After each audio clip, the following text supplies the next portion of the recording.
Order à l'autre.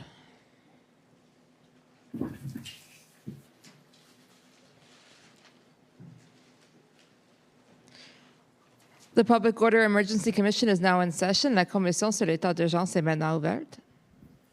Good morning, bonjour. Okay, so this morning we have a panel of witnesses. Who's on for the commission?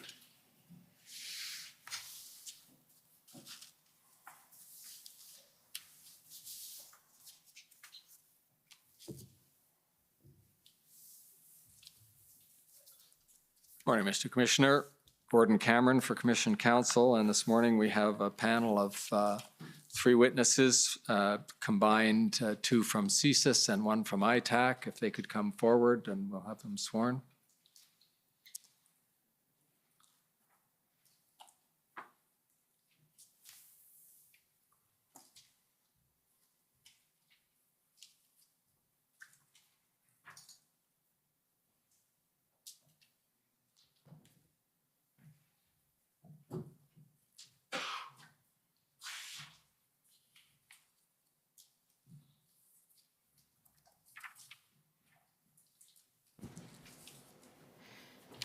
Mr. Vignon, will you swear on a religious document or do you wish to affirm? I will affirm. For the record, please state your full name and spell it out.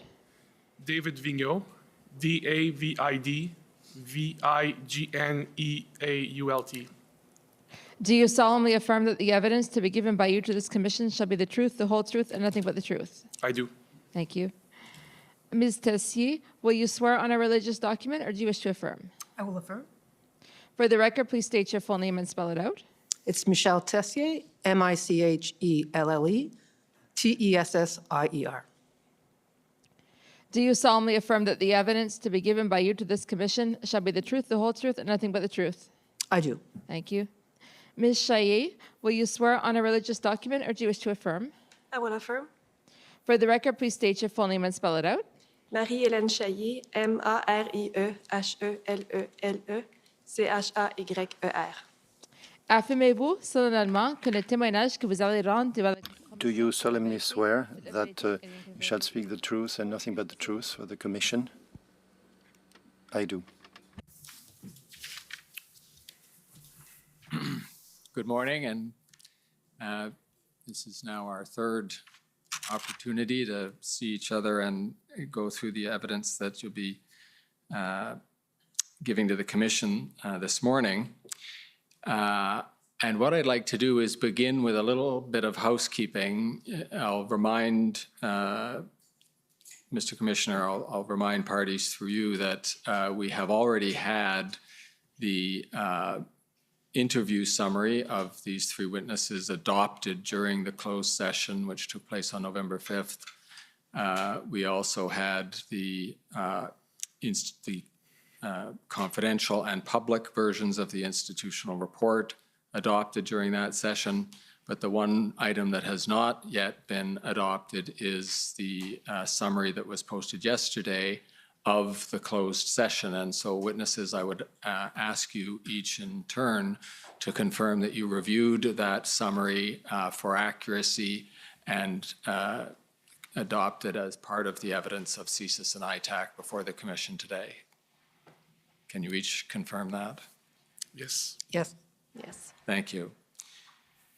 And now to begin, for those to whom each of you is not already familiar to the public, if I could ask you, Mr. Vignon, to begin by describing your role and function within CSIS. Yes. So I've been appointed the director of CSIS in June 2017. In those functions, I have the full responsibility and authority over the organization, and I am supported by a group of senior executives, including Madame Tessier here with me today. And I can go into further details about the mandate of the organization now or later. Let me, if I could, ask the clerk to call up just on that point, because you've set out your mandate in your institutional report. Mr. Clerk, could you pull up DOJ.IR 701?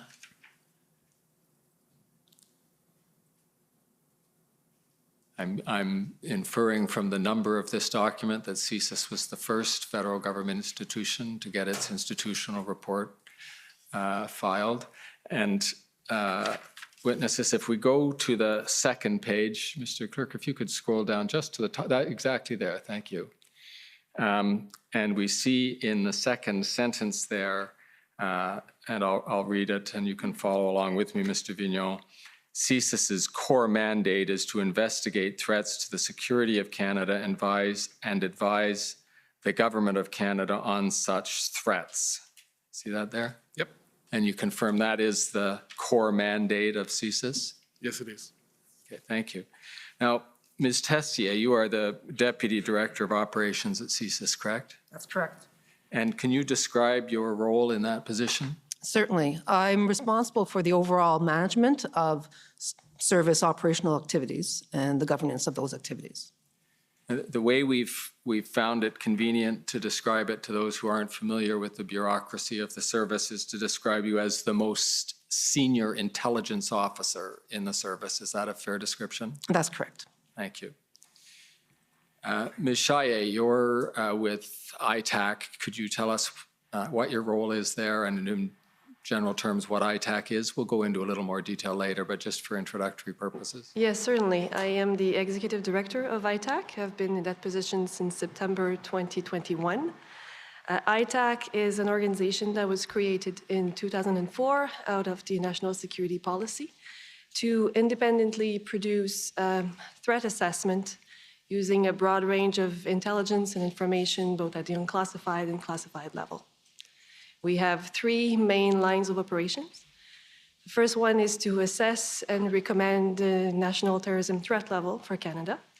The second one is to report and assess terrorism-related event trends and threats. And the last one is to assess and set terrorism threat level for a Canadian interest worldwide.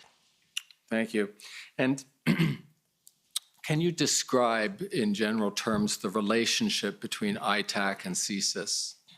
Yes, so ITAC is co-located with CSIS headquarters, and we operate under the CSIS Act. And so I do have a reporting relationship to the director of the service. And my organization works very closely with CSIS partners. We have access to the intelligence that is collected by the service, and we assess it independently. Thank you. You used a phrase there, and I'll just take you to the words that are used in your materials, which is that ITAC operates under the authorities of the CSIS Act. Now, we don't see ITAC mentioned in the CSIS Act. Am I correct there? That's correct. So can you explain for the Commissioner why you would characterize ITAC as operating under the authorities of the CSIS Act? Yes, of course. So as I mentioned, ITAC was created in 2004, so after the CSIS Act was enacted.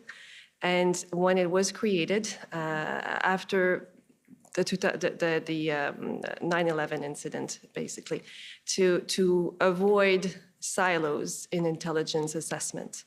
And when it was created, it was decided by the government of the time to put it under the CSIS Act. So all the founding documents, the founding documentation of the center stipulates that it operates under the CSIS Act. So the institution put itself under the authority of the CSIS Act, even though it's not mentioned there? The government of the day decided to put it under the CSIS Act. Nice move. When you say ITAC is responsible for determining the national terrorism threat level, can you explain how those determinations are made? Yes, actually, ITAC is responsible to recommend the national terrorism threat level. The director of the service sets the level. Thank you. Well, why don't you describe exactly that, the input you have and then the role that the director plays in that? Yes. So we use a very rigorous methodology to do that. So our analysts are trained to look at a number of indicators to come up with a recommendation. So the methodology uses both qualitative indicators and quantitative indicators. We look at all available intelligence. We consult with many security partners, and we specifically do an assessment of threat actors' intent, capabilities, and opportunities to conduct an act of terrorism. It's very important to point out that the assessment is specifically on the likelihood of an act of terrorism occurring in Canada. So once we've done all this work, those consultations, this analysis, we do it at least 3 times a year or more often is required. When I'm satisfied with the assessment, we present it to the director who then decides whether or not he takes the recommendation on the proposed level. And just before we go over to you, Mr. Vigneault, as to your role in this, perhaps, Madam Shaya, you could explain whether there is any relationship between the definition we've seen a lot of in this hearing, that is the 2 sub C definition of threat to the security of Canada, and the conclusion you and your organization reach on the national terrorism threat level. Yes, of course.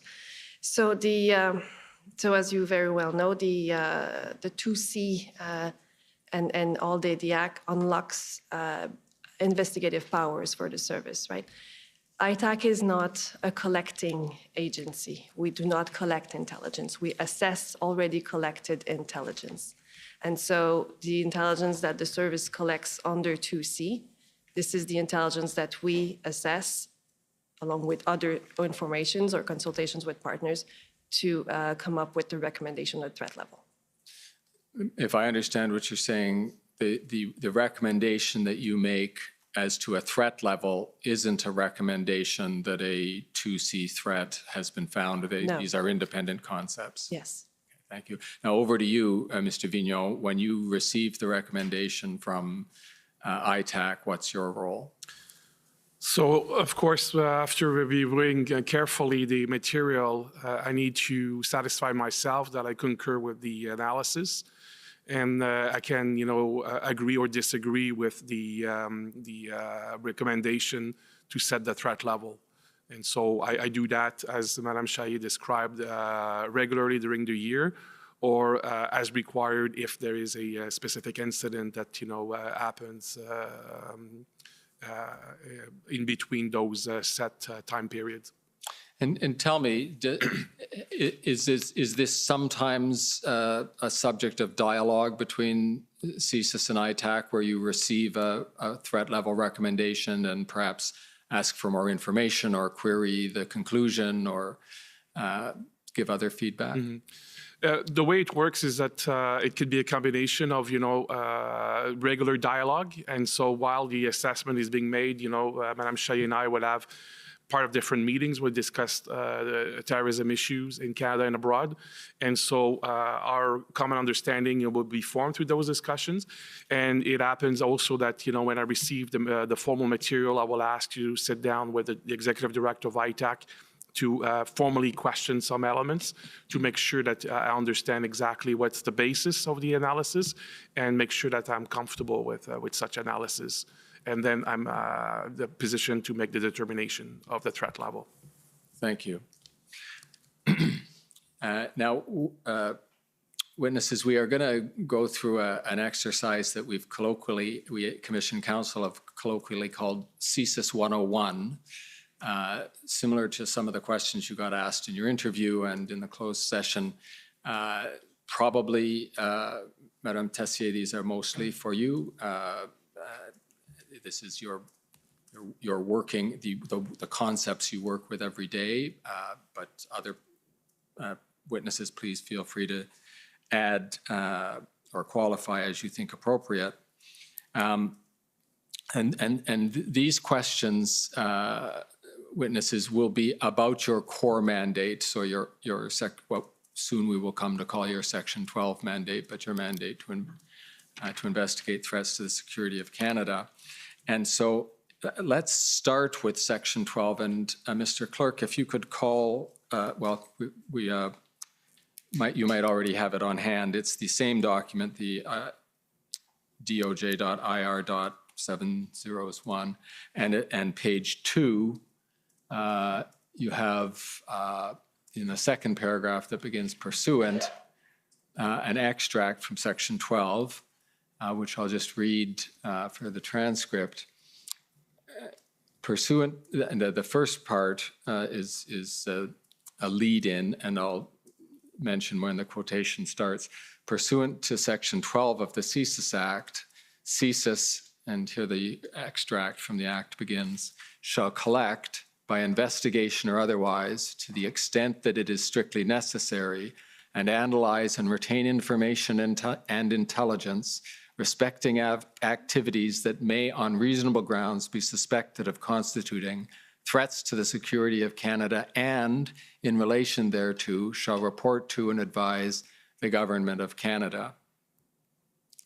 Now, perhaps I'll put it over to you, Ms. Tessier, to describe the function that Section 12 serves in the CSIS, in the core mandate work of CSIS. Certainly. Thank you for the question. It is really what defines what our mandate is, as you mentioned, in terms of opening investigation, collecting information, and reporting to the Government of Canada. The intelligence cycle is such that the Government of Canada issues intelligence requirements to the security and intelligence community, of which CSIS, of course, is a part.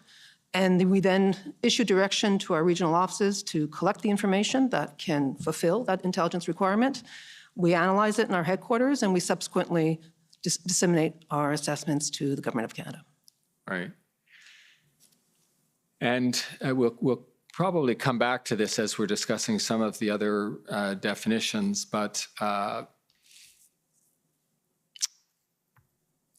is it fair to say that if we go to the second line there and the words information and intelligence respecting activities, that activities is a central concept in Section 12 and in your mandate?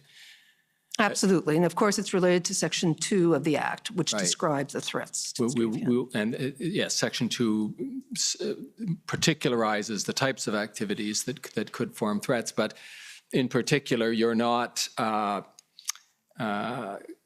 investigating ideas, you're investigating activities, right? You're investigating when perhaps ideas motivate people to action. That's correct. Okay. And the standard, which we've already seen talked about a fair bit in the hearing to date, is in the third line there, that is to conduct an investigation, to have the authority to investigate these activities. The grounds of proof are described there as activities that may on reasonable grounds be suspected of constituting threats. So sometimes shortened to reasonable grounds to suspect. And that's the basic threshold that decides when, if I'm going to put it in my terms, when you go from being a sponge, just absorbing information and monitoring situations to actively collecting and investigating a target. Is that a fair description? Yes, it is the threshold that we must meet before initiating an investigation. Thank you. Mr. Clerk, could we go over to page 6 of this same document? And at about 3/4 of the way down that page, there's the heading Targeting Authority. And the first sentence describes a standard for your operations. It's the second paragraph that I want to focus on for a minute here. And this is, if you were to ask the question, activities of whom or activities of what is it that you're investigating? And so you would use the expression, if I can ask you to confirm this to make sure I've got it correct, Ms. Tessier, the activities of an individual, a group of persons, or an organization. Is that correct? That's correct. And to follow through with the definition we've just worked with, whose activities are reasonably suspected of constituting a threat. And then this is expanded in the second sentence of this same paragraph, which I'll read. CSIS may also target issues or events to allow for an investigation of activities which are reasonably suspected of constituting a threat to the security of Canada that arise because of or are related to the issue or event. And then parenthetically, you give the example of threats to Vancouver 2010 Olympics. And perhaps you could, the example, threats to Vancouver 2010 Olympics, is helpful. Perhaps you could help us flesh out the concept of targeting issues or events with another example of an issue or event that might have come under the service's attention for the purposes of an investigation of a threat. Certainly, that type of targeting level is normally used when there's what we call a special event, where you can have high-profile individuals attend, such as politicians or the like, who could be victims of a variety of threats. So it allows us, when we don't have a specific, I'll call it an aligned threat, to be able to investigate leads that may come out as a result of that event being held and any potential threat to that event, to spectators, to the individuals attending, high-profile personalities, that type of issue. And do you have an example of when an issue might be something that is constituting a threat? It's not, to be clear, it's not the actual event or issue that is the threat. It's the ability to investigate activities that, because that event is being held, there could be a threat that comes as a result of that. So it's not the issue or event itself. Thank you. I got lazy there in my description. What you're talking about is an issue or an event in relation to which there could be activities that themselves constitute the threat, correct? That's correct. And so if I can take you back to the question, is there an example that comes to mind of where an issue might give rise to activities that constitute a threat? As I mentioned, several high-profile issues where there's a gathering of personalities such as a G7, G20 event, the Olympic Games, significant events that could attract threat actors to target that event. In this context, could an issue be an ideology like Islamic terrorism? That would be, if that falls within the activities of a threat to terrorism does, of course, under 2C, right, then that would be its own. It wouldn't necessarily be a more general issue-based event that would fall squarely under 2C of the CSIS Act. Okay, and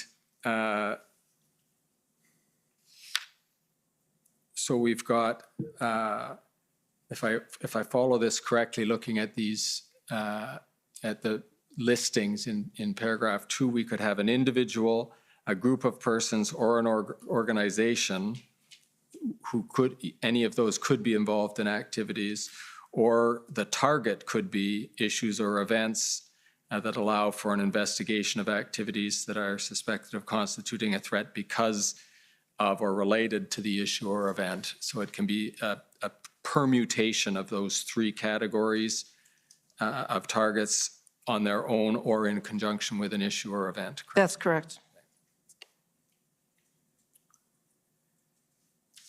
Now, let's get to that more refined level of description of the threat activities, and a good place to find that, Mr. Clerk, if you can go back to page 2, we'll see in the footnote to page 2 the extract of Section 2 of the CSIS Act.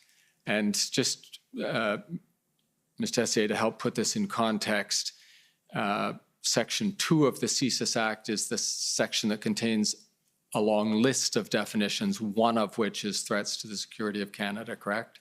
That's correct. I say that because sometimes we talk almost exclusively about Section 2 as if threats is all it is. But when we say 2C, we actually mean the threat, the definition of threat to the security of Canada that is the third of the subcategories of threats to the security of Canada, correct? That's correct.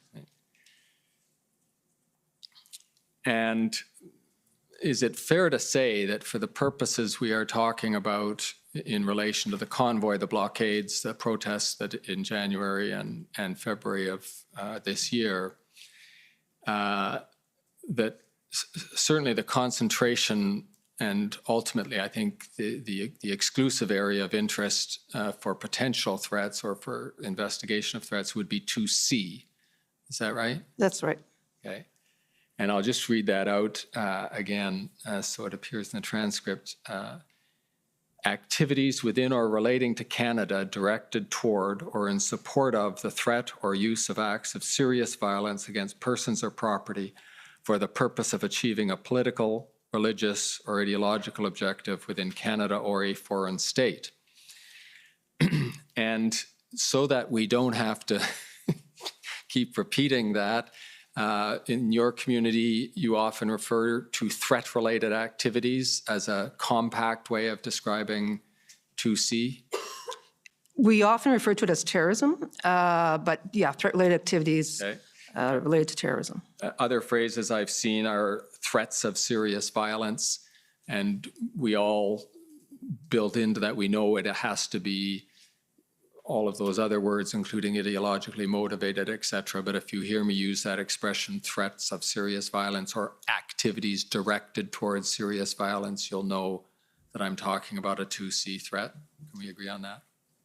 I would be careful on that because there could be criminal activity that is serious violence, a murder, a homicide, that is not related to the security of Canada. So I would just want to be clear that it has to relate to, as you pointed out, the various components of 2C. So you might want me to always add the words for the purpose of achieving a political, religious, or ideological objective at the end. I think if you refer to the CSIS Act and 2C of the CSIS Act, I think will be. 2C will know what you mean. Okay. Yes. Now, assuming you meet your reasonable grounds to suspect threshold under Section 12, then depending on the urgency and seriousness of the threat and the resources you have available, you could decide to open an investigation. And then you have to decide what investigative tools you're going to use to pursue that investigation, correct? That's correct. And where I'm going to take you here is that there are certain investigative tools you can use having only that reasonable grounds to suspect as the standard of certainty you have. That is, generally speaking, we'll call them the less intrusive investigative tools, correct? Correct. Surveillance, collecting information from open sources, basically building a file, but not going so far into the level of intrusiveness that you would actually need a warrant, correct? If it's only reasonable grounds to suspect, that's correct. Right. And then if the circumstances, which might be the seriousness of the threat or the difficulty you have in collecting information on it, so indicated appropriate, you might then apply to a court to get more intrusive, to get authorities, judicially granted authorities for more intrusive investigative techniques, right? That's, yes, once we go past the threshold of reasonable grounds to believe, at that point, yes, we can apply for a federal court warrant. Right. I'm going to try to break that up into smaller pieces and suggest that what you realize is that you need more investigative authorities than you have without a warrant, and then you see if you have reasonable grounds to believe that there is a threat to the security of Canada, because you know you are going to have to satisfy a judge on that point before you will get the warrant, right? That's correct, yeah. Okay. And the reason I want to break it out there is I think you'll agree if we can make this observation that the higher evidentiary threshold of reasonable grounds to believe there's a threat to the security of Canada, that standard of certainty has to do with the fact that you are using more intrusive techniques. You always had the authority to investigate once you passed the reasonable grounds to suspect threshold, correct? Yes, So the higher threshold of reasonable grounds to believe isn't what gives you the authority to investigate, it's what gives you authority to use more intrusive investigative techniques. yes, that's correct. Thank you. And in terms of resources, another factor that I would expect to play into this analysis you do is that you've only got so many intelligence officers, you've got a lot of information coming in, so there's some proportionality and triaging, et cetera, that you do when you decide which threats that do plausibly meet the reasonable grounds to suspect threshold you're actually going to devote your resources to and how much resources you'll devote to them. Yes, and of course, it's often dictated, well, it's always dictated by the nature of the threat, the gravity, because we can go very quickly into reasonable grounds to believe, of course, depending on the nature of the information we receive at that time. Okay, now on that point, I'd like to make ask you to make an observation that we've seen in your interview summary, and it's come out in the materials that the parties have already seen. And it has to do with the allocation of its counterterrorism resources that the service has devoted to, and here we're going to introduce the acronym. I think almost everybody knows what it means now, but IMVE, ideologically motivated violent extremism. And so can you tell the Commissioner, relatively speaking, of all of the resources of the service that are devoted to counterterrorism operations, what proportion of those resources are devoted to dealing with the IMVE threat? Approximately 50%. Okay. And how does that relate, say, to the proportion that, and I'm just going to ask you to make a rough approximation here, that would have applied 10 years ago, say? It's a significant increase, maybe not from 10 years ago, but from certainly, yes. I think when we look at events that have occurred in Canada, with, as an example, Alexandre Bissonnette, Quebec City Mosque shooting, Alex Minassian, and the unfortunate event in Toronto where he ran over a number of individuals. When we see an increase in those types of activities, we obviously proportionately place our resource to investigate what we see as a very significant and growing threat. Okay, so even with and to the extent there are still threats out there from organized terrorist groups like Al-Qaeda or other groups that took so many of your resources back around the turn of the century, you are now devoting either half or more than half of your resources exclusively to responding to the IMVE threat. Is that correct? That's correct. Thank you. Now, at that point, I'm going to ask Ms. Khan to come up and expand some more on that threat and the way that the service has handled it, and then I'll come back afterwards with some questions that follow on that.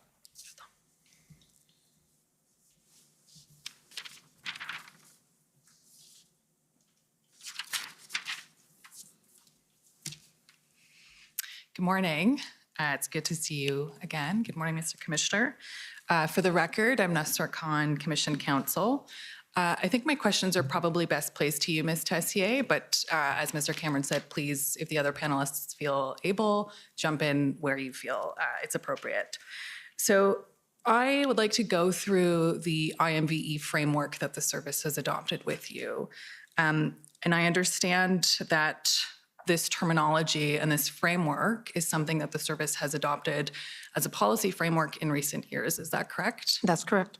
Okay, so I'm going to pull up a placemat, which I think you're no doubt familiar with. It's COM 50946. And while that's coming up, perhaps you've touched on this already a bit, Ms. Tessier, but perhaps you can explain what led to the adoption of this terminology and this framework.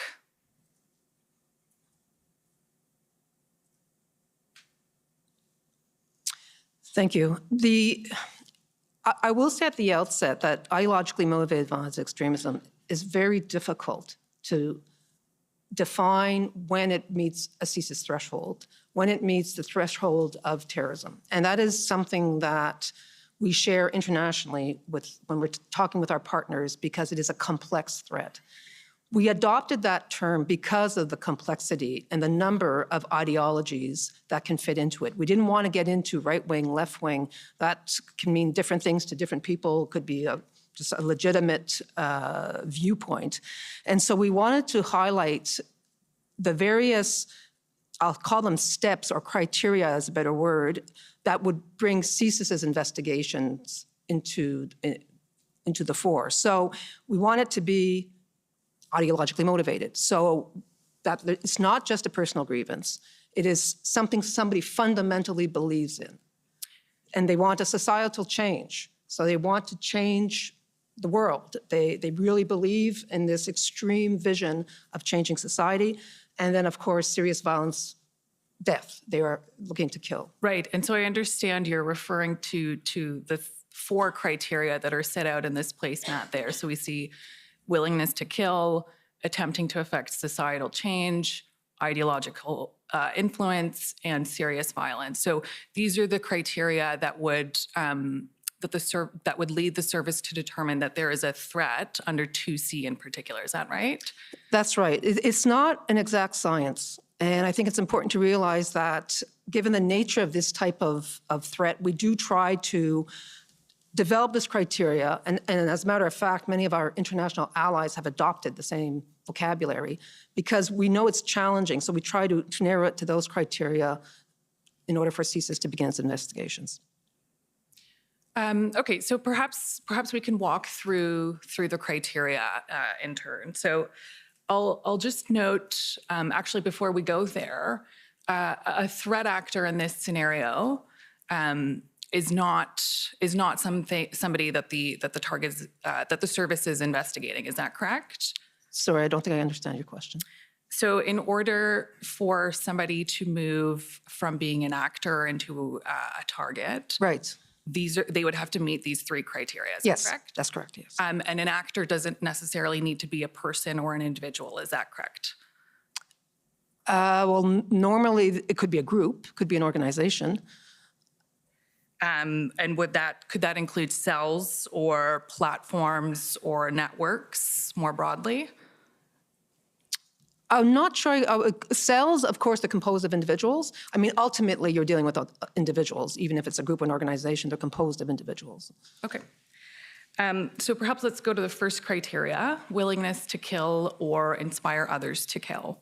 So what would be sufficient to meet that criteria?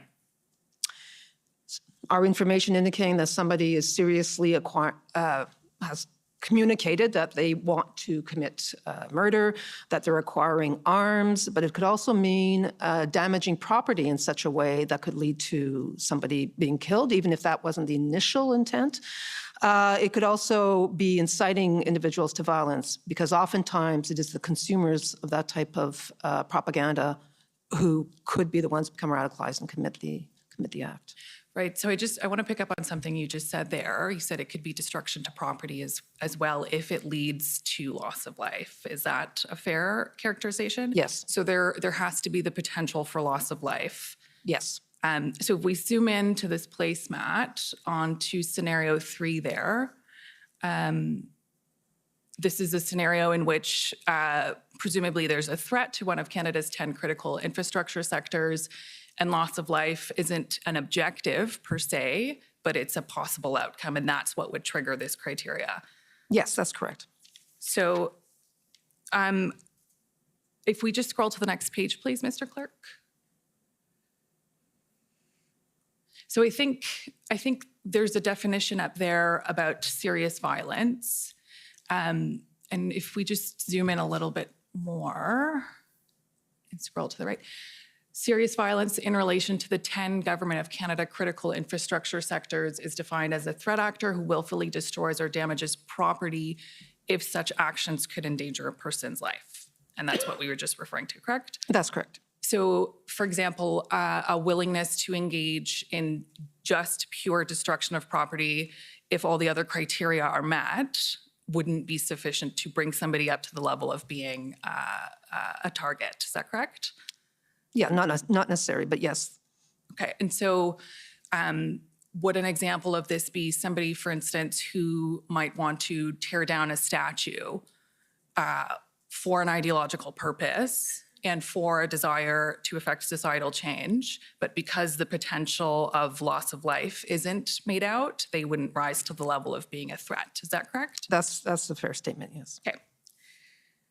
And how might an actor demonstrate a willingness to kill or to inspire others to kill? So you mentioned inciting violence. Would that be posting things online?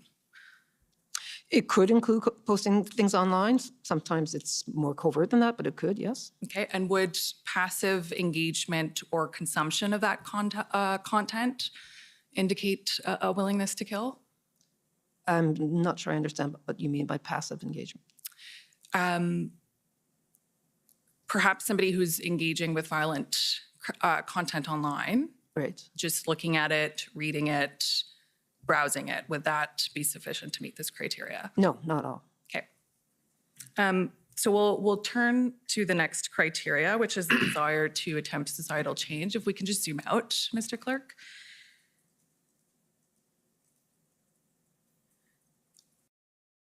And just go back up to the top page, please. So can you expand on what might meet this criteria, attempting to affect societal change? Absolutely. When we look at the IMV movement, because that's what it is, it's composition of movements, many members believe in what they call accelerationism, which is a belief that society needs to change. If we take white supremacists as an example, or anti-immigration individuals who believe that their society is at risk either of immigration, of government intervention, of anything they see, they feel that society is at risk and that there's going to be a civil war. So they believe they must take violent action to speed up that societal change and to put society back as to, in their vision, is the way it should be. So that's an example of societal change where they really adhere to this accelerationist mindset, if you will. Okay. And so would somebody who's protesting meet the criteria for attempting to affect societal change? Not necessarily. I would just want to highlight that CSIS cannot, by its law, investigate lawful protest or dissent, unless it's related to one of the threats to the security of Canada. Right. And so protest alone wouldn't be sufficient to meet this criteria. No, it would not. Okay. And so turning to the third criteria there, ideological influence, you've touched on this already in using the word movements. So I see in the top left corner of that placemat, if we zoom in just in the bubble that says ideologically motivated, I see there are 4, I think, broad movements that the service has identified as falling under this category. Can you speak to them, please? Certainly. There's xenophobic violence, as I mentioned earlier, anti-authority violence, so anti-government, gender-driven violence, and what we call other grievance. That could be like extreme environmental groups or animal rights type anti-abortion. I mean, the extreme violent movements, it's meant to capture that type of ideology. So why does the service use the lens of movements and not discrete groups? If we look at terrorism as we're traditionally used to looking at it, we've very much been focused on groups. And those groups, I'll use Al-Qaeda as an example, very much a command and control structure where you had to be vetted and you had to really be accepted as a member of the group and very tightly held, and you had to go to training camps and the like to be considered a member of Al-Qaeda. While there are groups in the IMVE space, they're not as defined in the same way. They don't necessarily have command and control. And it's really a movement of individuals of sometimes various elements of these ideologies and networks of individuals is a better way of describing it than actual strict groups, as what we've seen in the past. Right, and so these are broad categories, broad networks, and participation in any one of them, of course, isn't alone on its own because you've got the other criteria there. Yes, that's right. And we've seen, I've given a couple of examples, but we've seen cases where individuals, they don't belong to any group, but they adhere or they're influenced by these movements and they decide to act and commit terrorist attacks. So can you just explain to the commission what the anti-public health measures movement is? Anti-public health came out, of course, as a result of the pandemic, and individuals who felt that government was overreaching by their health regulations in terms of wearing a mask or the vaccinations or what have you. And that would fall under which of these categories? Well, it's not an issue or a movement that the service investigated.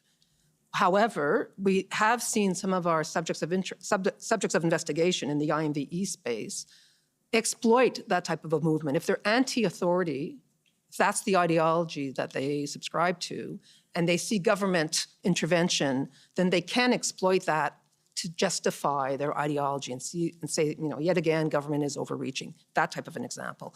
In and of itself, anti-public health is not of concern to CSIS. Right, and so what would be that anchor that brings it into the purview of the service? Again, it would be more the individuals who exploit that type of a movement to recruit individuals, to bring them more towards the extreme view of anti-authority ideology, wanting to use violence, serious violence, to kill, to bring changes. Right, and so that reference to serious violence is effectively what brings you back to 2C. Yes. Correct, okay. Yes. And you mentioned another word there, Ms. Tessier, accelerationism. Can you expand on what that is?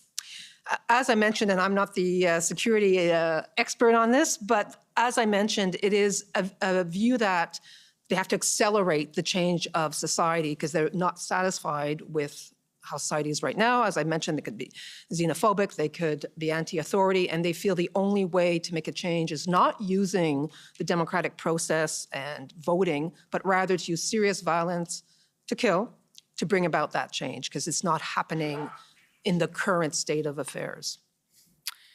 Right, and so I understand from your institutional report and from your witness summaries that the service has seen a rise in anti-public health measures content online. Is that fair? I'd say what we've seen a rise of is anti-authority rhetoric, violent rhetoric, and threats against public officials. With certainly there was a rise when the public health measures were put into place, but when those were loosened, then of course the rhetoric towards that particular issue went down. But what has increased is threats against public officials, politicians. And has that posed a challenge at all for the service? It's certainly of concern to the service.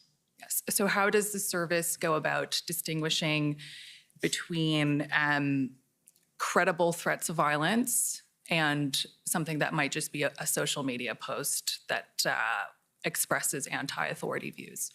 We take various measures. First of all, the service doesn't monitor all social media. I don't think we'd want our intelligence services to be monitoring everybody's social media. So it's very focused where we believe there are threats being communicated, if you will, or that are related to our mandate.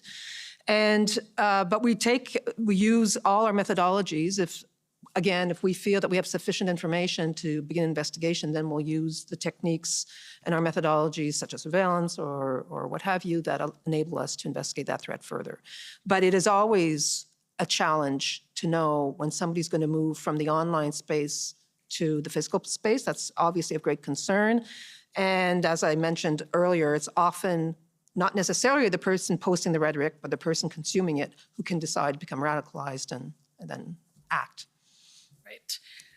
So, please. No, I was just also just to reinforce something that Ms. Tessier mentioned. So it's not always the people making the threat that we're most concerned about. It's the people who will consume that rhetoric and be triggered and mobilized to violence.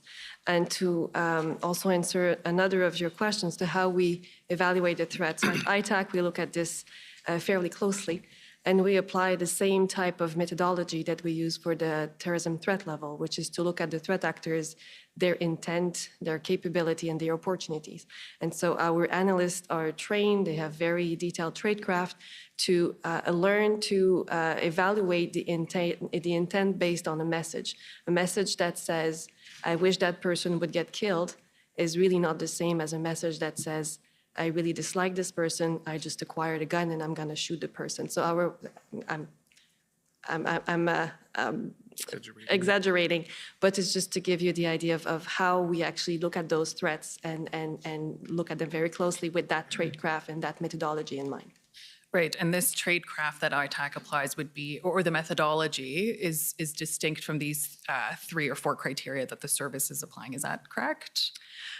No, not entirely, because when we fall under the CSIS Act, so we look at the potential for terrorism, and so in that case, we don't look at just any serious violence, and so it needs to be motivated by our ideology. It needs to be done in the purpose of leading to a societal change. So in that sense, it's not completely different. It's just that we use it differently. We don't use it to determine whether or not we can collect on people, since we don't collect intelligence.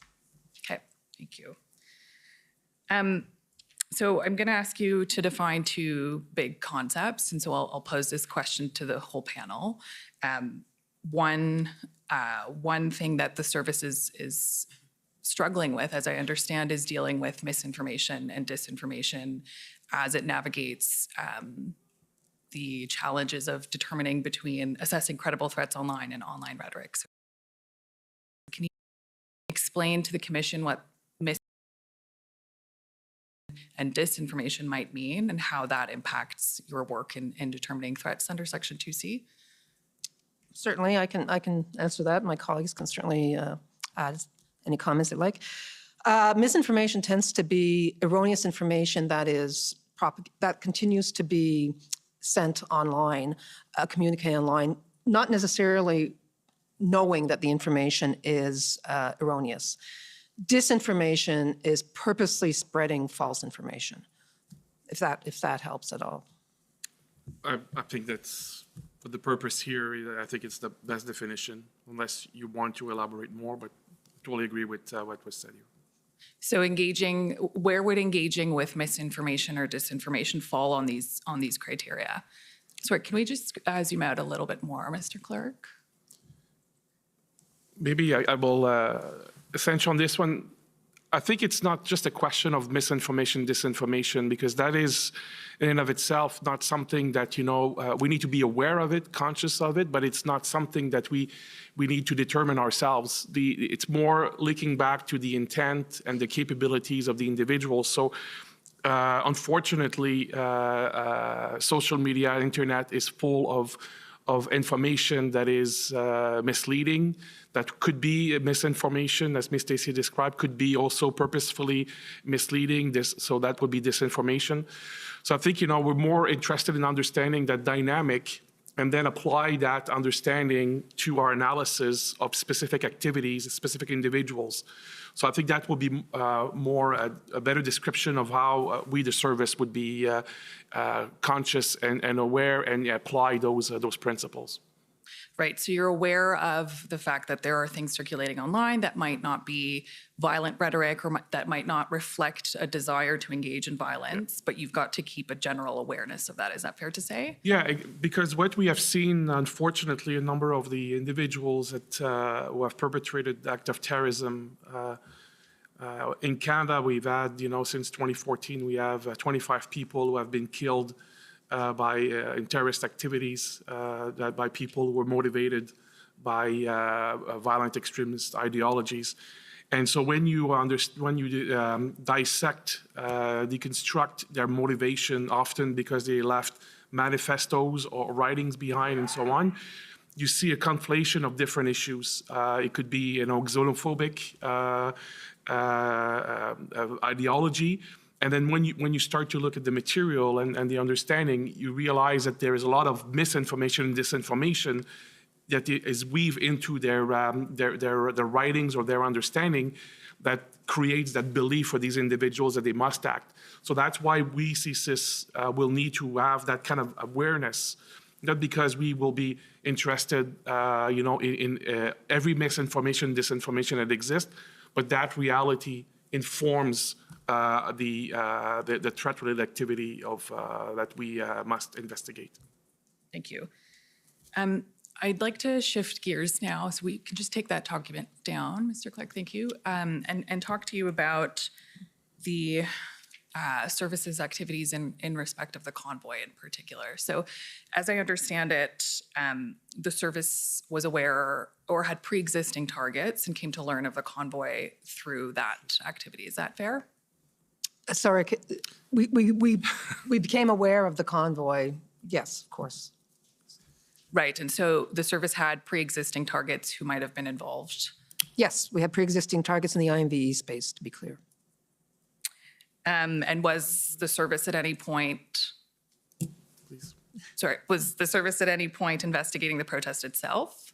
So maybe if I can step back a little bit, just to make sure that we provide the commission with the best possible overview. We, of course, had been, generally aware of, what's happening in our country. We have seen the tension that, was created by reticence or a different perspective on public health measures. We saw, of course, in the mid-January when the government mandate on that will apply to truckers, was being discussed and was about to take effect. We saw this kind of, increasing volatility and intensity of being opposing those measures. So we kept a general awareness of that. We saw some subject of investigation of CSIS, so the individuals were already meeting the thresholds that Ms. Stacia described earlier, start to get interested in the discussion and discussing potential ways of engaging. And so at that point, we started to engage more resources, both in our headquarters in terms of analytical understanding, but also across the region. CSIS is an intelligence organization that has offices across the country and across the world. So we started to engage our regional offices in Canada and some stations abroad to better understand the dynamic. And so we that evolution, of our or the intensity of our work, followed the events of January and February. Right, but the service was not investigating the anti-public health measures movement broadly, for example, and it certainly wasn't investigating the convoy itself as a discrete topic. No. Is that right? As was mentioned earlier, we are prevented by law to investigate protest and lawful dissent. We're not investigating the convoy itself.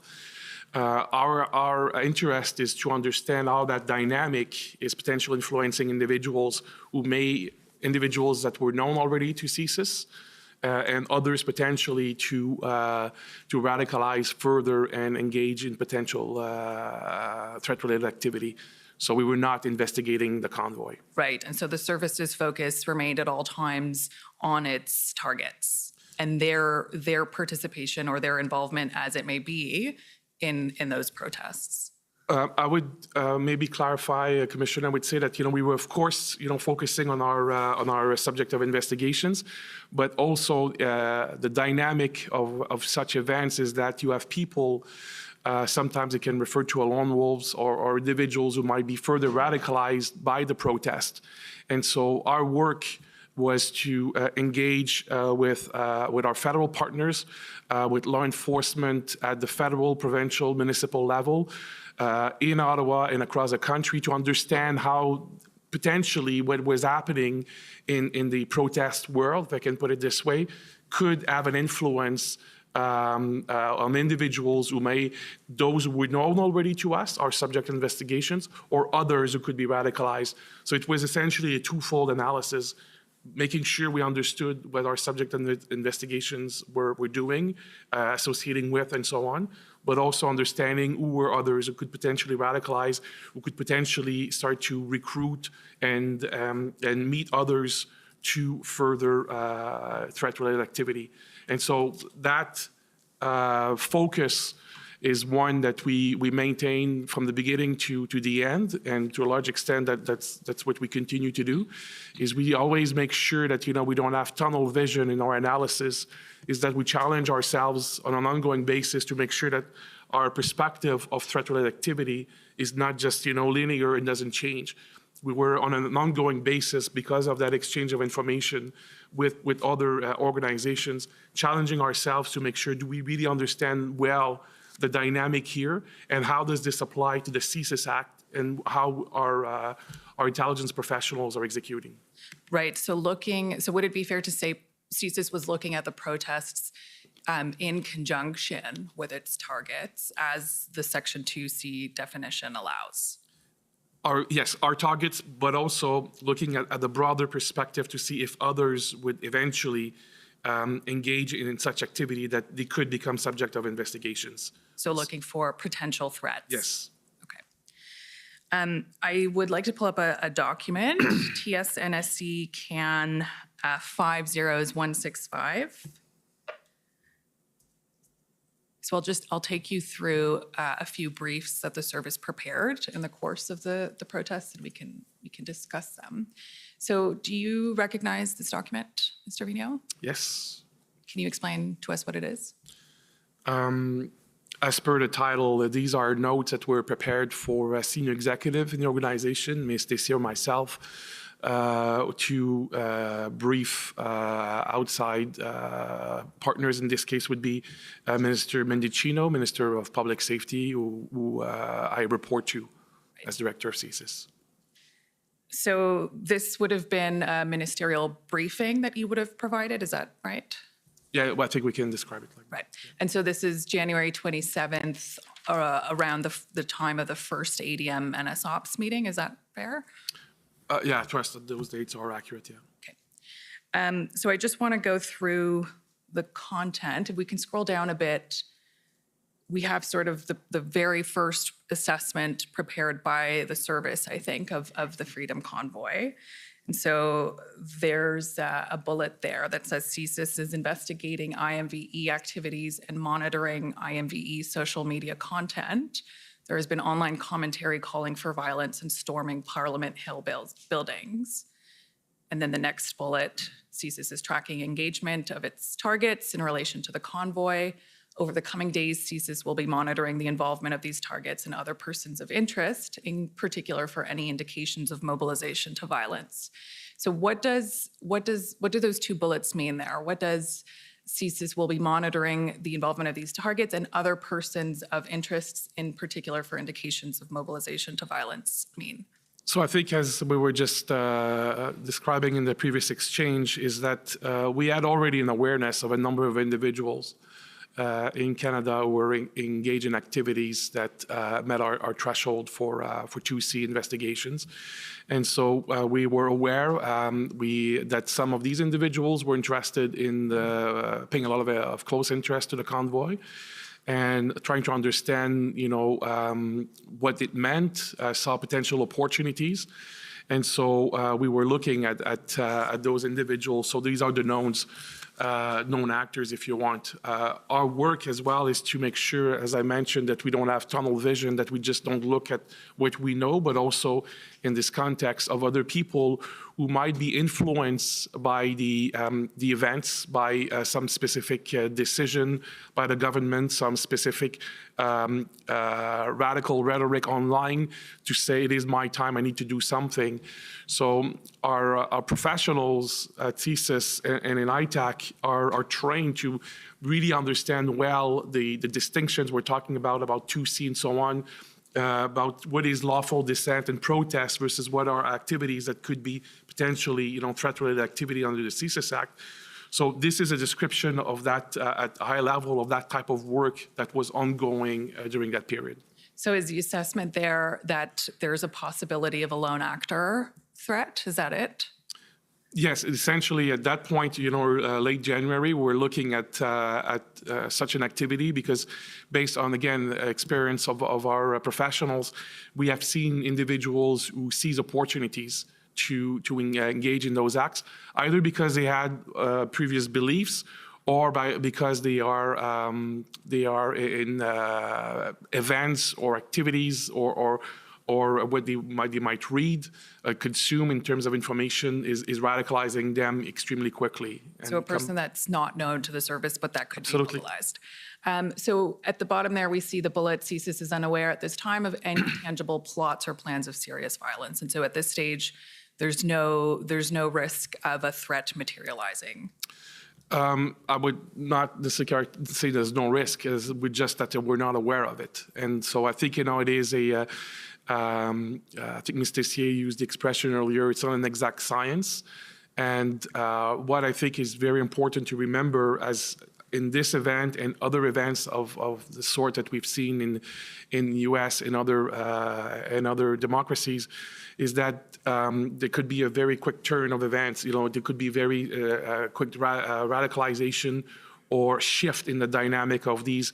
So at that point, we did not see, so the 27th, when the report was written, we were not seeing any tangible plots of violence. But that's not to say that there was no risk. And that's why we were, as I said earlier, engaging all necessary resources in Ottawa and across the country to understand what was happening. Okay, so we'll go to the next brief, which is TSNSC CAN 001500166.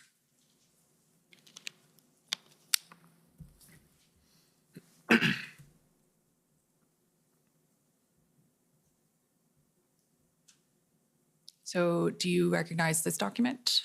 Yes, I do. And can you explain to us what it is? Yes, this is as the title explains, an analytical brief. So it's prepared by senior intelligence analyst within CSIS to try to contextualize, provide an assessment of some information or facts that may appear.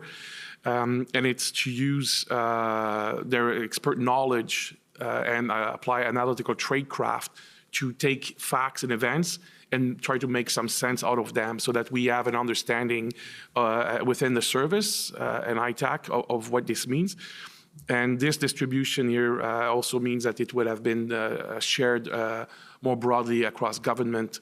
So it's to have CSIS share our analysis with other members of the government about a specific event. Who would you have been sharing this brief with? This would have been shared actually at this level of classification. It would have been shared very broadly across government, federal government. So we're talking, most departments across the federal government and many individuals within each department. And that would specifically, that would have been for sure the analytical intelligence branches of the key government departments involved in the monitoring of the activities of the Freedom Convoy and associated demonstrations. And would it have been shared with PCO? Absolutely. Okay, thank you. If we scroll down to page 3 there, I think we see the assessment here. Aside from individuals who specifically identify themselves as part of the convoy group, the service is unaware of the presence of IMVE groups at this weekend's protest. Then if we scroll down all the way,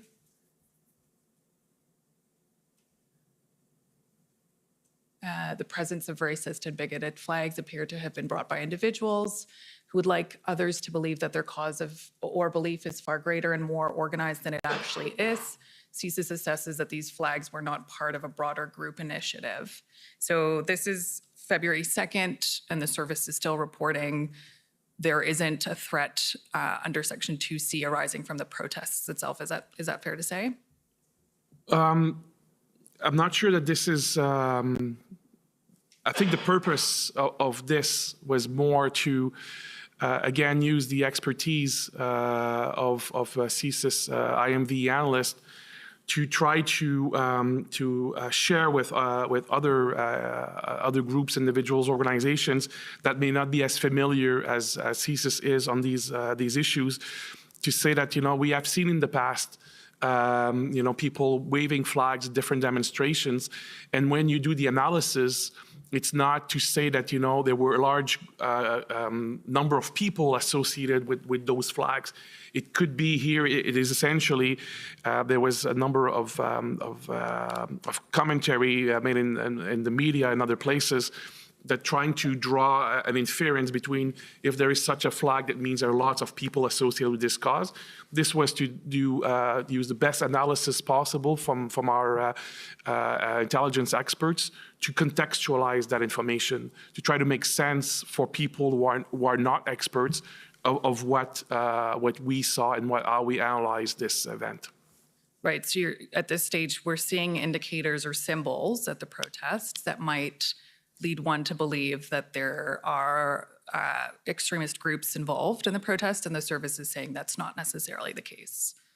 It's not to say that it's not the case, but it's to be more nuanced in the analysis, because this is very complex, and people who were not experts, may draw conclusions. And our attempt with these types of report is to say, based on our analysis, based on the information we have, based on all of the knowledge that we have, this is the context in how we are interpreting this. It doesn't mean that CSIS is right, but I think it's very important for us to share that analysis with others. Okay.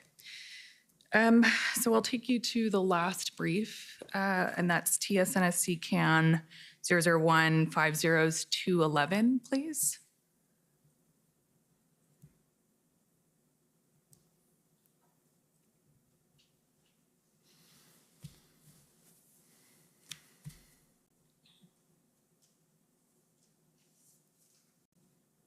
Okay, so if we can just zoom out a bit so that we can see the entire page, please.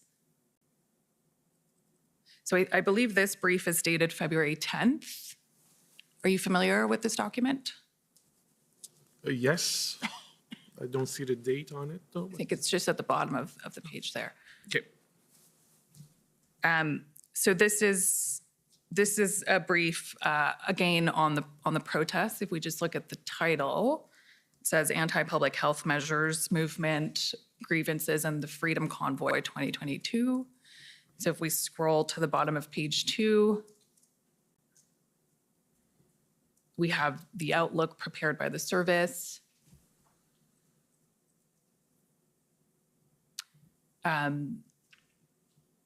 Sorry, if we scroll up a bit as well.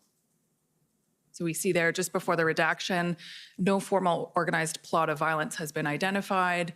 CSIS assesses that the Freedom Convoy 2022 is of interest to various subjects of investigation, especially those who hold anti-mandate or broader anti-government views. And then just underneath outlook there, CSIS will continue to monitor the involvement of IMVEs within the Freedom Convoy 2022 in order to better understand the public health measures movement. So what is the assessment being shared here? So essentially, as the first line above the outlook you mentioned, is that at that point, CSIS assessment was that we did not see specific actions being taken that would characterize a threat to the security of Canada associated with the events. Okay. And so the last question that I'll pose to you before I turn it back over to Mr. Cameron is, the commission has heard evidence about the distinction between lawful and unlawful protests. So in this period between January 27th up to February 10th, you might have even formed the view, just as a personal opinion, that the protests might have gone from being a lawful one to an unlawful one. Would that have had any bearing on your assessments or on your work? No, because that would it's not the criteria we'll be looking at per se. It has again related to violence. So we're going back very closely to the 2C definition we've talked about earlier. So a declaration of an event that is unlawful. For example, you can have a permit for a demonstration, and then there's too many people, therefore your demonstration is outside the bounds of the permit. It could be unlawful, but that would not engage us. So the unlawfulness in and of itself alone is not just a criteria that would be determinative for CSIS. Can I add something? And it's the last line on page 2 here. if I can read it. Further, CSIS will also continue to follow the evolving and dynamic situation surrounding the convoy to identify any national security concerns. That is really important to underline, is that this was a very fluid, volatile environment, and we were constantly doing our assessments. Every day we were re-looking at our information, our investigations, to ensure that we were up to date on our assessments. So I just want to underline that it's sometimes a snapshot in time, that date when that particular brief was written, but that we were also very aware that this was very much a fluid situation. Okay, thank you.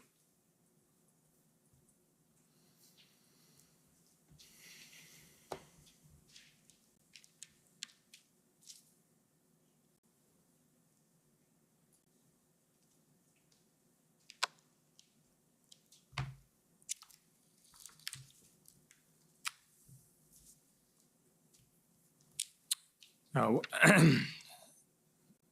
witnesses, what I'm going to do is pick up now with following on that helpful information you were able to give us about the IMVE space and how it fit in with your observations of the convoy and protest and blockade activities. I just want to run through, and this will all sound familiar, and indeed to the parties who've had a chance to read the summary of the closed session, this will be similar to a series of questions that you answered there, leading up to some context that I want to bring to the questions that follow. So what I'm going to do is just ask you about your involvement in the government and other in the government, in the law enforcement, and other intelligence communities as you were all watching the protests and the blockades, et cetera, evolve. So first of all, as the materials indicate, I think you'll agree that CSIS had a representative attending and participating in the ADM NS Ops meetings, and I think we know that acronym now, so I won't bother spelling it out. Can you confirm that? Yes. Yes. And CSIS, a representative, attended the DMOC meetings in relation to the convoy and blockade events? Yes. And you had regular interaction with the NSIA about the convoy and blockade events? Yes. And you were a member, when it was formed, of the combined intelligence group that was set up so that all the intelligence collected by the various law enforcement and intelligence agencies could be shared among the parties involved in the convoy and blockade events? Yes. And CSIS was a member, or at least had a representative at Intersect meetings, that broader group of law enforcement and first responder personnel involved in major events such as the convoy posed for Ottawa. Yes. And indeed, if we step back to before the actual formation of the combined intelligence group, it looks from the documentation that CSIS was receiving intelligence such as the Hendon reports that were generated by the OPP and other information that once they became involved, the OPS was also generating with respect to intelligence on the convoy? Yes. Okay. And if we could call up again, Mr. Clerk, please, the information, the institutional report, all 701, and go to page 13.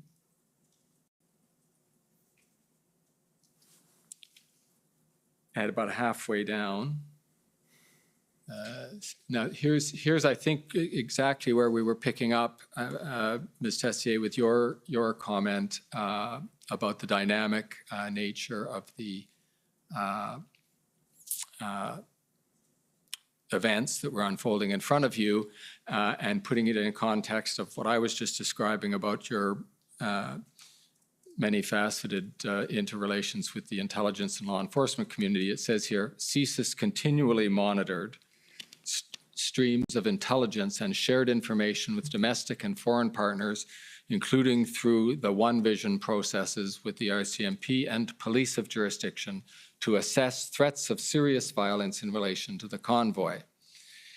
And here I'm going to ask you to remember and see if you can provide for me in this open forum that your classified institutional report contained an actual itemization of all of the agencies, and I don't need you to be more specific than you want to be, but it was tens or dozens of agencies that you were collecting and sharing information with, correct?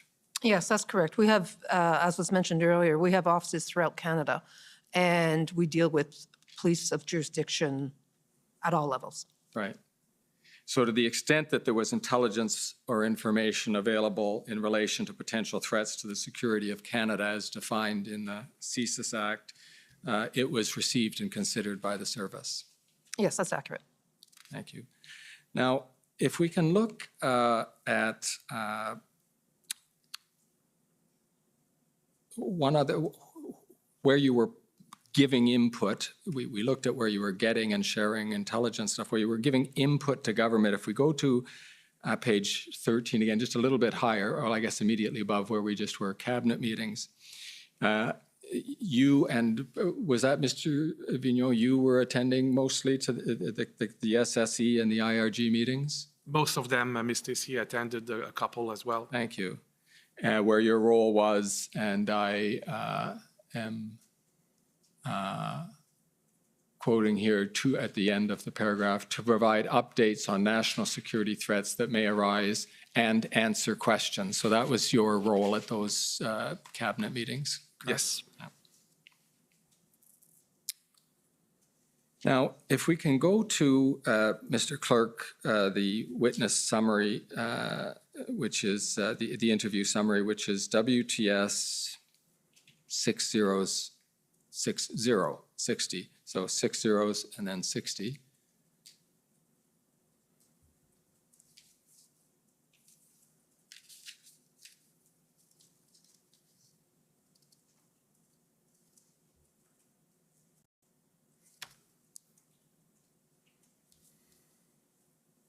And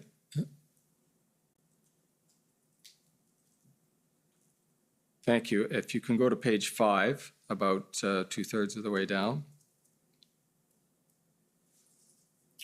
And this is just to situate you, this is a paragraph from the summary of the interview we had when we were meeting with you earlier in the year.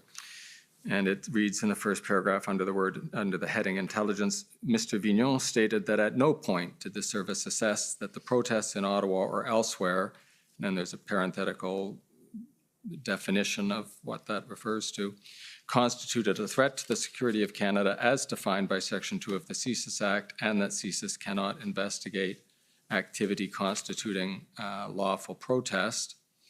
And I'm going to ask you to hold these thoughts in your mind, but I'll just, on that point, you recollect telling us that during the interview, Mr. Vigneault? Yes, I do. Yes. And if we go to page 8 of the same document, about halfway down,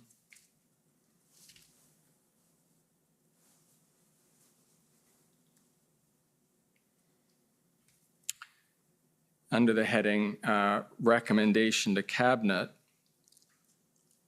the first line there is Mr. Vigneault learned that the EA, which would be the Emergencies Act, referenced the threat definition set out in Section 2 of the CSIS Act once the federal government began to seriously consider invoking the Emergencies Act. And then there's the parenthetical date bracket there between the 10th and 13th of February.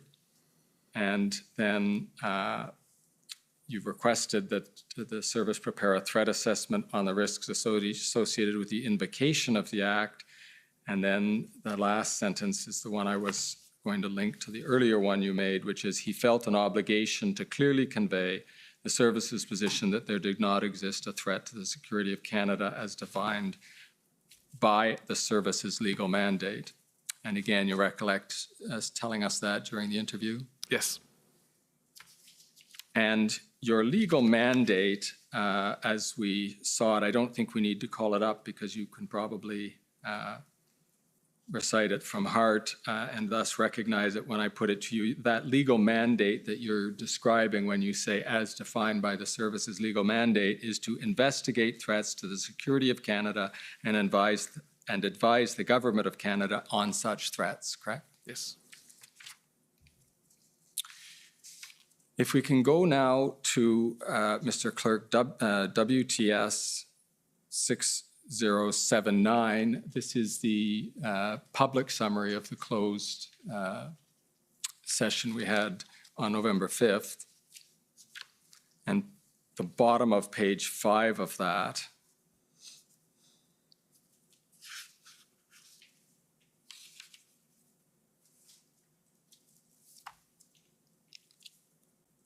and I'll read there. Mr. Vigneault explained that the advice and the assessments they would be giving to government is taken in conjunction by the decision maker with all of the other different pieces of analysis for the decision. And Mr. Clerk, if you can scroll down to follow with me. Different pieces of analysis for the decision maker to make a determination in the end if this is a threat to national security or not. When CSIS looks at national security, in this case, their assessment was that this was not a threat to national security within the confines of the CSIS Act. And you remember saying that, Mr. Vigneault? Yes. And then if we, sticking with you, Mr. Vigneault, for one more, over at the top of page 6, sorry, the bottom of page 6, over to the top of 7, Mr. Vigneault confirmed a statement from the Commission's interview with CSIS, and you might recognize this as the one we started out with, and the interview with CSIS and ITAC, to the effect that at no point did the service assess that the protests in Ottawa or elsewhere, defined as the Freedom Convoy, constituted a threat to the security of Canada under Section 2 of the CSIS Act, and that CSIS cannot investigate activity constituting lawful protest unless conducted in conjunction with a threat-related activity. And then you conclude that paragraph, Mr. Vigneault confirmed that to the extent that he was able to give input on this topic at Cabinet and IRG meetings, this was the view he expressed. And again, do you recall making those statements? Yes. Now over to you, Ms. Tessier. At the top of page 10 of the open summary, the public summary of the closed session, we have your description, and I'll read it out. Ms. Tessier explained that the service's determination that the convoy and related protests did not constitute a threat to the security of Canada was not made by a singular analyst or executive. Rather, strategic analysts provided multiple assessments throughout the relevant period, which were approved at higher levels before they were disseminated. Mr. Vigneault explained that the assessment process is not a binary one, but an ongoing, dynamic consideration of whether the information collected was rising to the level of a threat to national security. So I think, Ms. Tessier, you can agree with both the first and second part of that statement. That is, you can agree with Mr. Vigneault, because that's your point about the dynamic nature of the assessment, correct? That's correct. And Mr. Vigneault, you remember adding that to Ms. Tessier's thought there? Yes. Okay. Now, I'd like to take you to page 8 of the open summary. Sorry, the public summary of the closed session.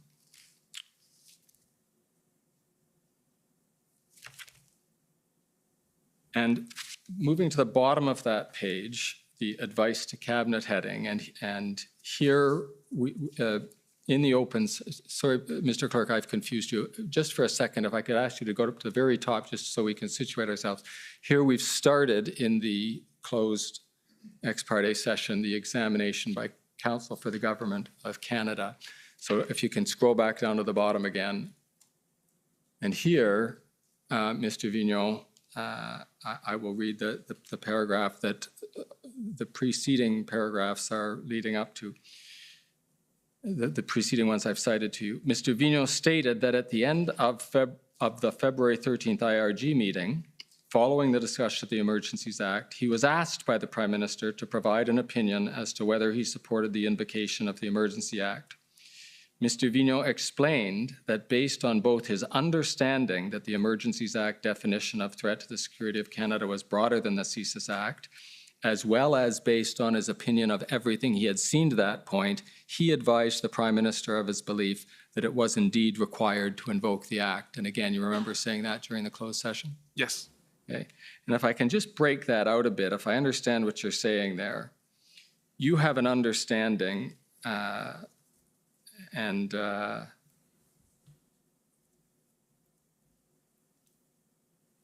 we might find out later in the week where you got that understanding, but I'll let you keep that as a mystery for now. You had an understanding that the Emergencies Act definition of threat to the security of Canada was broader than the CSIS Act definition, correct?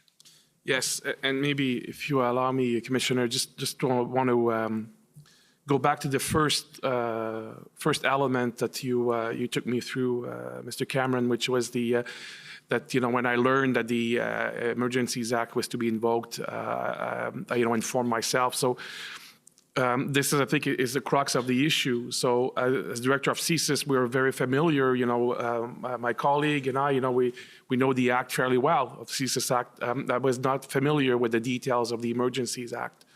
So when that was first brought up, the fact that the Emergencies Act was using the same words as the CSIS Act to define the threat, so imported into the Emergencies Act, I needed to understand for myself and for the course of this, what was the implication of that, and that's when I was assured that there was a separate understanding. The confines of the CSIS Act, the same words based on legal interpretation, jurisprudence, federal court rulings, and so on. There was a very clear understanding of what those words meant in the confines of the CSIS Act. And what I was reassured by is that there was, in the context of the Emergencies Act, there was to be a separate interpretation based on the confines of that act. And that it was, instrumental starting on the 10th, I believe, when we discussed that, to make sure that we understand, and how we would be not informing, but using the words very carefully and very much specified. When we were providing advice and information, it was based on the CSIS Act definition. So I just wanted to maybe contextualize this a little bit. So thanks for that.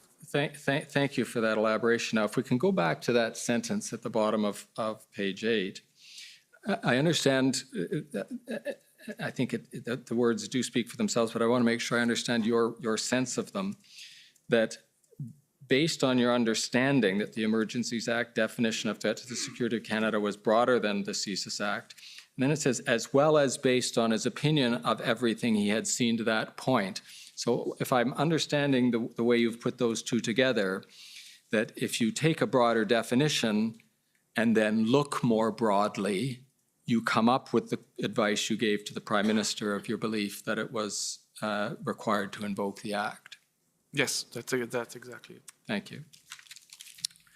Now, I want to sort of insert a parenthesis or come back to an observation. Mr. Clerk, can you call up SSM NSC CAN 50216? These are IRG meeting minutes for the February 13th meeting. And at page 12, we'll find the report to government that you commissioned, Mr. Vigneault, when you learned that the government was considering the invocation of the Act. And you've mentioned elsewhere in your evidence, I think it's now well understood by the Commission and the parties, that as you learned that the government was considering the invocation of the Emergencies Act, a concern that you had because of your understanding of the IMVE space, and feel free to join in, Ms. Tessier, if you want to add here, the concern was that the invocation of the Act actually had the potential to, I think the word inflame is used, but to raise the temperature and actually increase the risk of a threat of serious violence. Is that right? Yes, it is. And this is really when, we feel that it is our responsibility, a little bit like when Ms. Khan walked me through through another of the assessment in relation to the flags. We have experts, we have people inside the organizations that, really well understand those dynamics. And in this context was to make sure that the government, yes, within the confine of the reflection on the invocation of the Emergencies Act, but also more broadly about what is happening in the country and how could the dynamic change. We felt it was important that we took that expertise within the service and we shared that more broadly with partners, with the government, so that everybody had that understanding that we had at the service. So it is within that spirit. So both in the context of the Emergencies Act, but also in the context of what we see, what could potentially see in Canada. Right. So if I understand the purpose of this report, it was to alert the government to a potential movement in the threat environment. And by that, I'll tell you what I'm trying to get at. You weren't, by offering this assessment or deciding to do the assessment, concluding that the government itself was, by invoking the Act, engaging in activities that posed a threat to the security of Canada. No, absolutely not. It was really much, again, based on the expertise and understanding of the IMV milieu, is to see how some of these elements can be interpreted.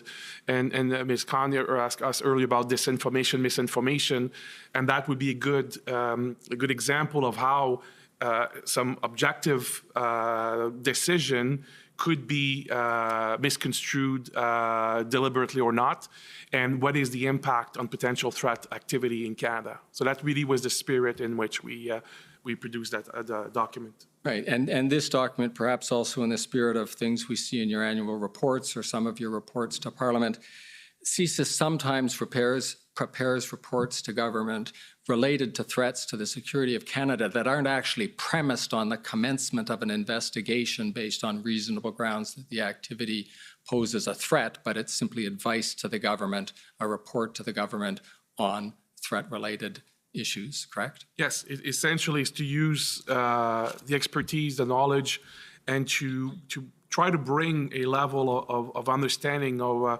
bring a light into very complex dynamic issues that are, in the case of IMVE, fast evolving in our country.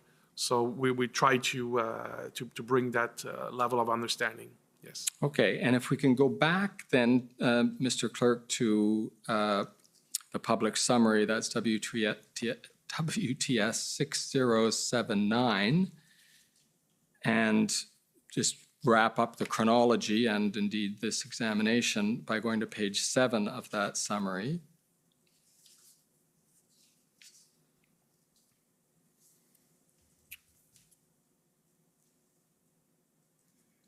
We're now at the stage where the Act has been invoked. And the point I understand you to be making in the paragraph that begins, Mr. Vignon explained, the point being that after revocation, you continued to provide input, both to partner agencies and to Cabinet through the IRG, about the evolution of the protests, the blockades, et cetera, the convoy.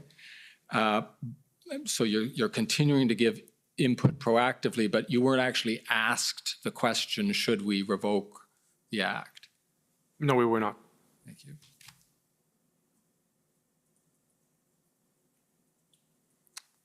And with that, Mr. Commissioner, I will conclude a few minutes early.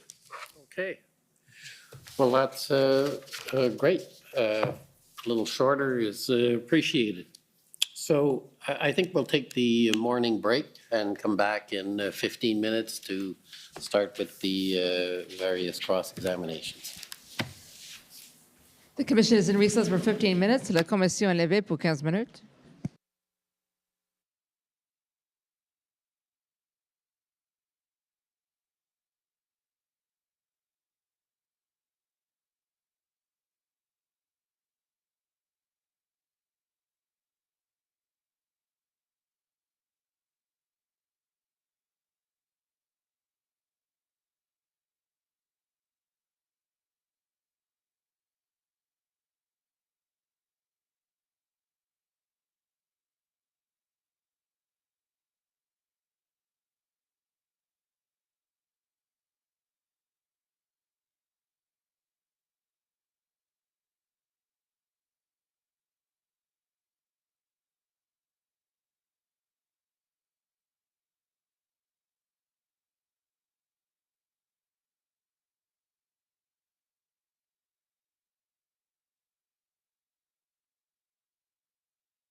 Order allowed. The commission is reconvened. La commission reprend. Sir, before Okay. Oh, okay, Miss Convoy Organizers. Okay, go ahead. Before I begin, I'd just like to ask leave to use a certain document. I believe your council has been advised of this. I've put together an examination aid for the purpose to save time. The documents in the examination aid I will be tendering into evidence. However, not the examination aid itself. The purpose of the examination aid is so that I don't have to wait to go through each and every document one by one by one and waste the 15 minutes I have. I've compiled the records into a Word and PDF document that I'm referring to with the footnotes of each and every one that have been assigned the numbers in the database system. And I would like leave to be able to refer to that document while I'm doing my examination, sir. Okay, and it's just a compilation of documents without comments and? No. Yes, sir. No comments and the full document is there? It's not an extract? For the most part, I had to because I am somewhat inept when it comes to using Microsoft Word. I had to take screenshots of a couple in order to actually put them in, but they are in full. So it's the full document. So Yes, it's sir. basically a compilation of a series of documents without comment. Correct. Okay. Sure. Robert McKinnon, Government of Canada. My friend is looking to put in, it looks like, parts of an affidavit attachments or affidavit itself as part of this. If it's just a document that has an ID number already on it, if that's it, that's fine. So as long as it's not just an excerpt of an affidavit that's been filed in this proceeding or the motion itself, not argument, and it's just the document, On- as long as there's no commentary. No, it just, there is a couple of things summarizing the facts. If we want, I can delete every single one of them. We have no Thanks. objection to a document that's been filed in relativity, but as Commission knows, this is still being in play for a response to the motion. So it would be improper to have comments associated with that motion put as part of the document. As long as it's just the document itself with nothing more, that's fine. And what we can do, sir, is that if my friend, he has the document, if there's issues as they arise, before I move to the next page of each one, I will check with my friend to make sure that he feels it's fair.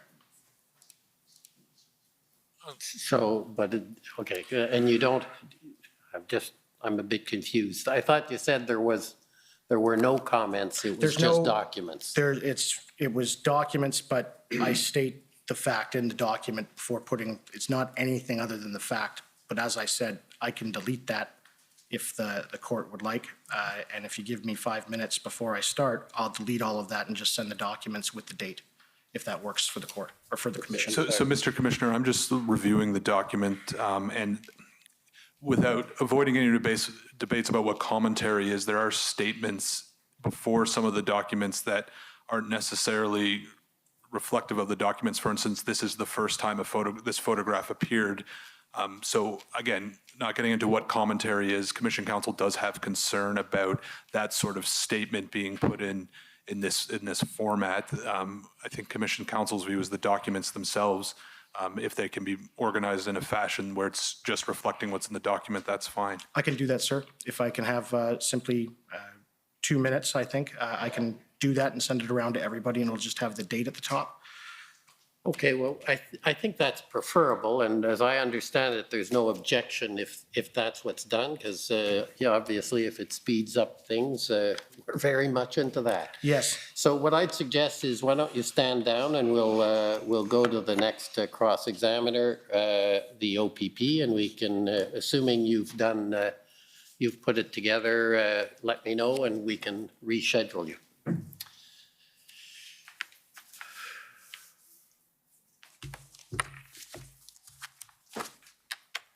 Good morning. My name is Chris Diana. I'm counsel to the OPP. And I have some questions, and I may be asking all of you at some point for your thoughts. The area that I'd like to start with is about information flow. So Mr. Vigneault, maybe I'll start with you as the head of CSIS because you can speak to your role in advising kind of up the line. But as I understand it, and my friend is taking you through the definition of CSIS, but the mandate of CSIS is to investigate threats to the security of Canada. Is that correct? Is your mic on? Can you try again? Okay. Yes. Sorry, I didn't hear you, that's all. And part of your role is to share the appropriate information with senior decision makers in the federal public service, including the National Security Advisor and Minister of Public Safety. Is that correct? That's accurate, but it's also broader than that. We also share information with many other partners, but we on the federal level, that would be accurate. Yes. And that's how it works. We know in the federal sphere, there are a number of law enforcement type relationships that will work in a similar way, and that they'll collect information and they'll share it with senior level decision makers. Is that correct? Yes. So such as CBSA, RCMP, and there are a number of others. Yes. And obviously you would agree that it's crucial that those senior level decision makers have all the information they need to make informed decisions. Yes, I would say that that's what we endeavor to do, is to make sure that all relevant information is available to decision makers. And so when we're thinking about information flow and we think about things that can go wrong in that process, there are a couple of things, well, there are a number of things, but a couple of kind of main things that can go wrong in terms of what you do in advising decision makers. The first may be that CSIS may fail to identify certain information on potential national security threats. In other words, you might just miss on the intelligence side.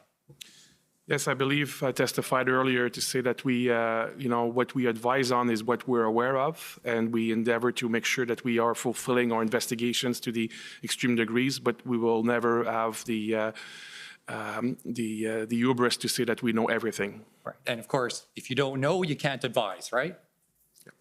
Yes. Second, the information may be available, but it may not be properly communicated up the chain. That could happen, right? I think it's maybe taking a second to speak to that is that, there are different levels. Ms. Tessier's role, my role are somewhat different, and we have, people involved, at the operational level and at the regional level. So I think, it's clear that there is a lot of information that is accumulated, and there is a process of analysis and distillation of that information when it comes to our level. Right, and it's a human process. So you might have some information that may come into certain offices, regional offices, and then it has to go up, and then it be reviewed and go up again from your level to senior decision maker. And whether it be by inadvertence or maybe not realizing its significance, there's always a possibility that something important may be missed, correct? I would say it as a general statement is a possibility everywhere, not more specifically at CSIS or in intelligence, but I would say yes, it's an accurate reality when human beings are involved. That's right, and that's for kind of all federal law enforcement type agencies, right? I would say, I would not want to speak to other law enforcement agencies, but from the CSIS point of view, I would say that's an accurate description of a theoretical issue, yes. And obviously, sometimes you may not be aware. When I say you, it could be CSIS, it could be another law enforcement agency, may not be aware of the potential significance of a certain fact, and it may just be missed. I think it's, again, the same vein, I would say that's accurate, yes. Okay, I would like to ask about Project Hendon briefly, and maybe Ms. Tessier, because you were kind of the lead on the actual intelligence side, as I understand it, the operational side. We do have evidence, of course, that CSIS did receive the Hendon reports that went to a number of recipients, that's correct? Yes. And of course, your interest in these reports would relate to the mandate of CSIS. You would be reviewing them with the CSIS mandate in mind. Is that fair? Well, what we do with all information we receive is always assess it in terms of the relevance to our mandate. Right. And presumably, other federal law enforcement agencies would be looking at those reports in relation to their own respective mandates. Fair? I can't speak to what other agencies would have done with the report, no. Okay.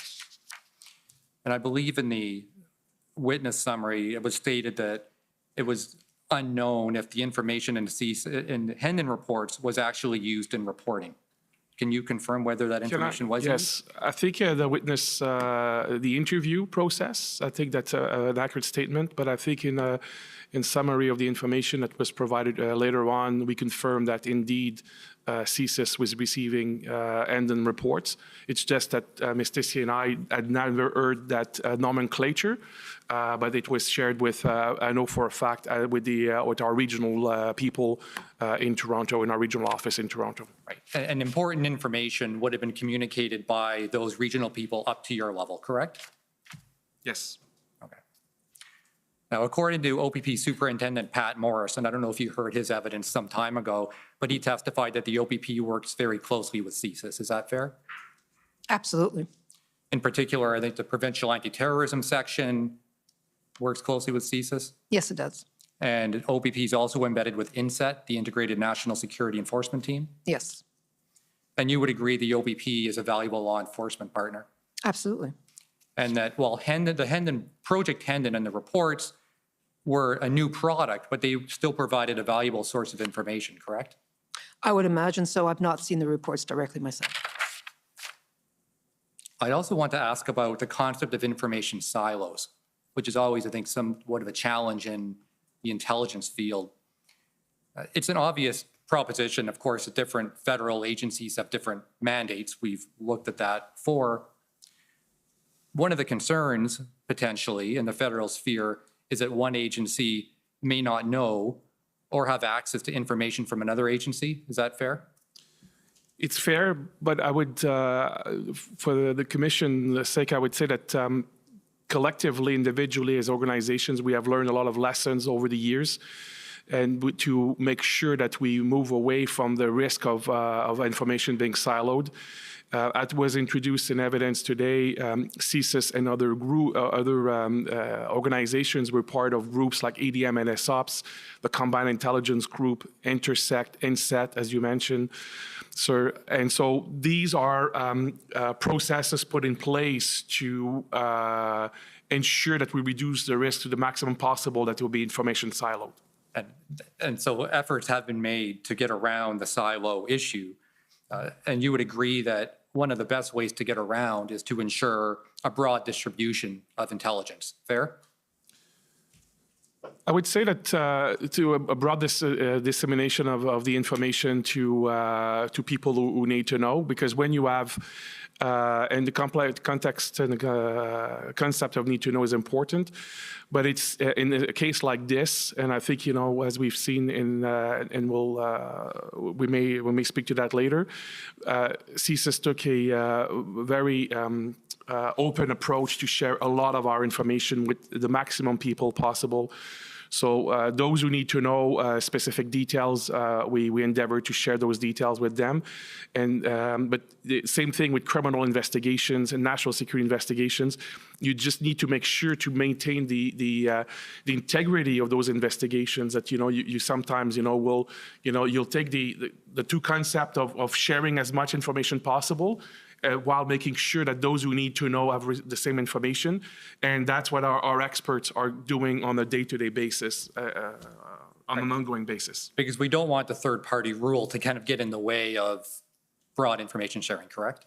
Well, in the case specifically of when we talk about intelligence, there is a concept called intelligence and evidence, which means that if you were to use information collected by CSIS, for example, on intelligence basis, share with law enforcement, there is a process of inherent complexity for law enforcement and eventually Crown prosecutors to use that information in open court. So there are a number of rules that are been put in place, having learned over time what the pitfalls were.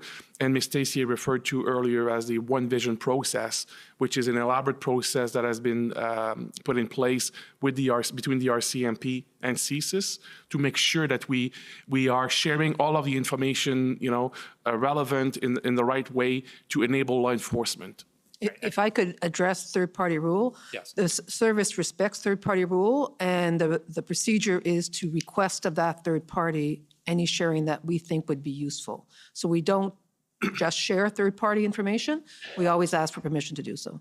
Right, and so as far as Project Hendon is concerned, and you may not be aware, but it had a very broad distribution list that went to all federal law enforcement related agencies, and that works to break down silos, fair?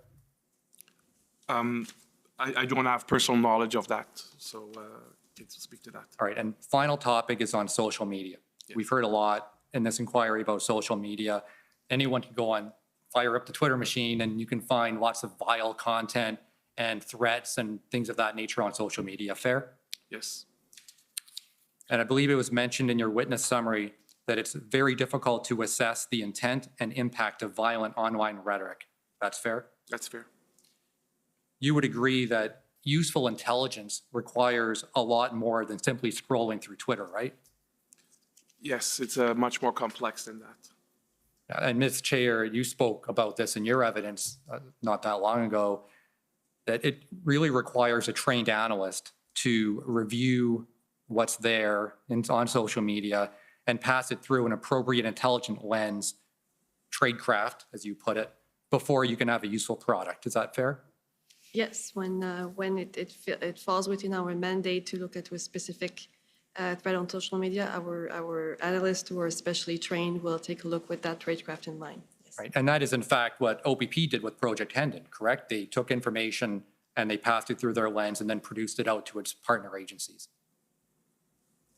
I don't recall the exact reports, so I wouldn't be able to say yes or no to that question. Okay, my last question, Commissioner, I know I'm probably up against the clock. And the point I'm trying to make here is that analyzing social media to identify risks is something that should be done by subject matter experts or those trained to do so. Is that fair? I would say that depending on what the purpose of looking at social media is, but if the purpose is to enlighten CSIS, for example, in our mandate, absolutely. And they are another level of complexity of who should have the authority, who should have the mandate to look more broadly at social media. I think it's something that we testified in our ex parte hearing as well as an interview summary. There are some challenges with social media analysis in Canada. Sure, but from an intelligence perspective, you need an analyst to really give you proper intelligence. Yes. Thank you. Okay, thank you. So are the convoy organizers organized, or should I move on to someone else? Okay, so there's organization yet to be done. The Ottawa Coalition, please.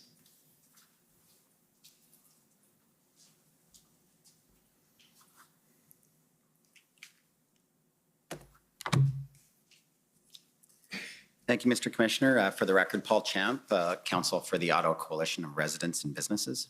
Thank you for coming today, panel. I just want to ask a question, I guess Ms. Tessier perhaps.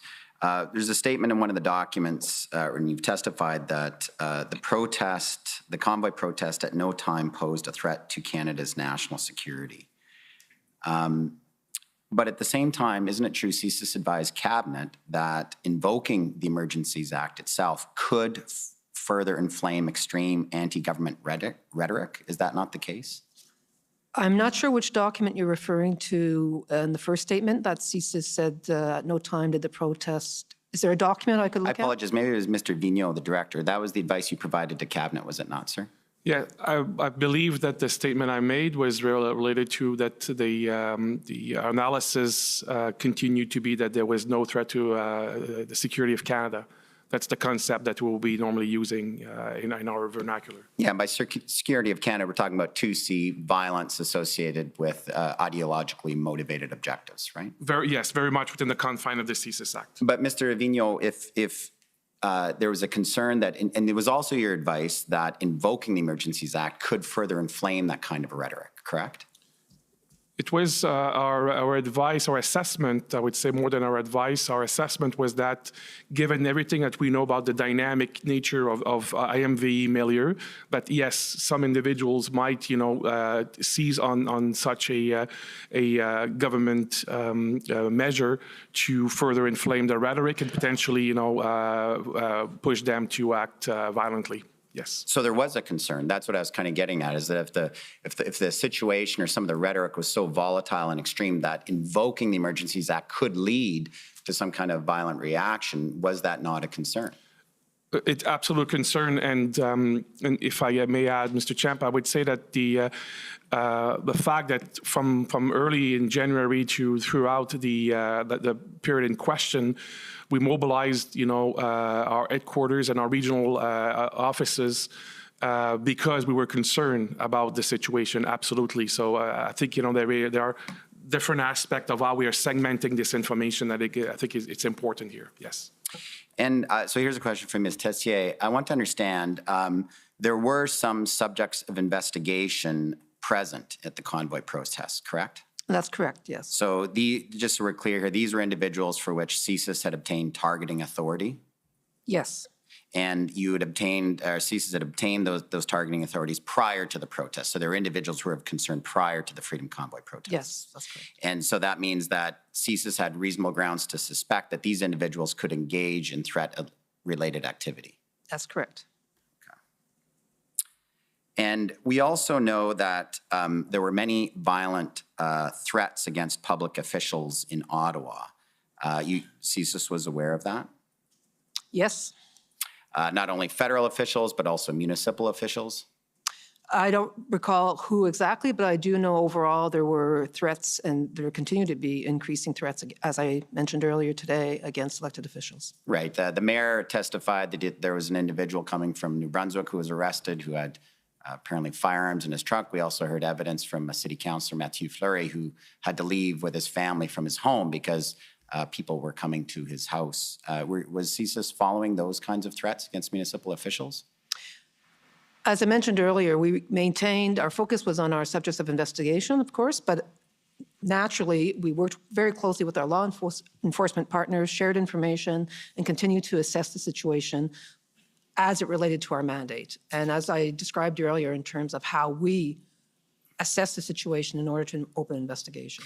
But Ms. Tessier, just to be clear, like if someone's making a threat against a public government official, whether it's federal or municipal or provincial, isn't that inherently falling under 2C? If someone's threatening a public official because they want some type of different political decision or policy choice, isn't that inherently falling under 2C?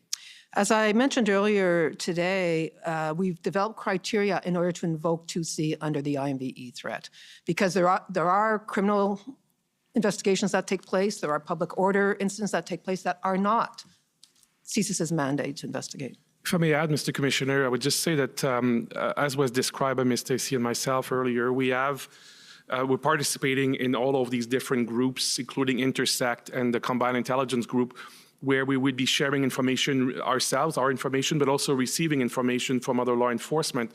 In this specific case, this is where you may have public safety issues versus, a threat to the security of Canada that, might be in the same kind of dynamic environment. And that this is where, by being at the same table and exchanging that information, we inform ourselves. The second point is that this was a very dynamic threat assessment that we're doing throughout this period.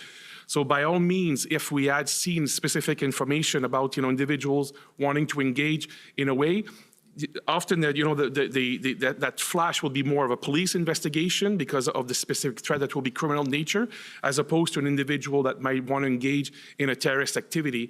These are not perfectly, black and white issues, and this is why we are working to exchange information very dynamically. But Mr. Vigneault, let's just be clear that if someone's making a threat against a public official because they're trying to influence that public official, that inherently falls under 2C, does it not? Now, it may be that you don't view the threat as credible, but if it was a credible threat, it would inherently fall under 2C, would it not?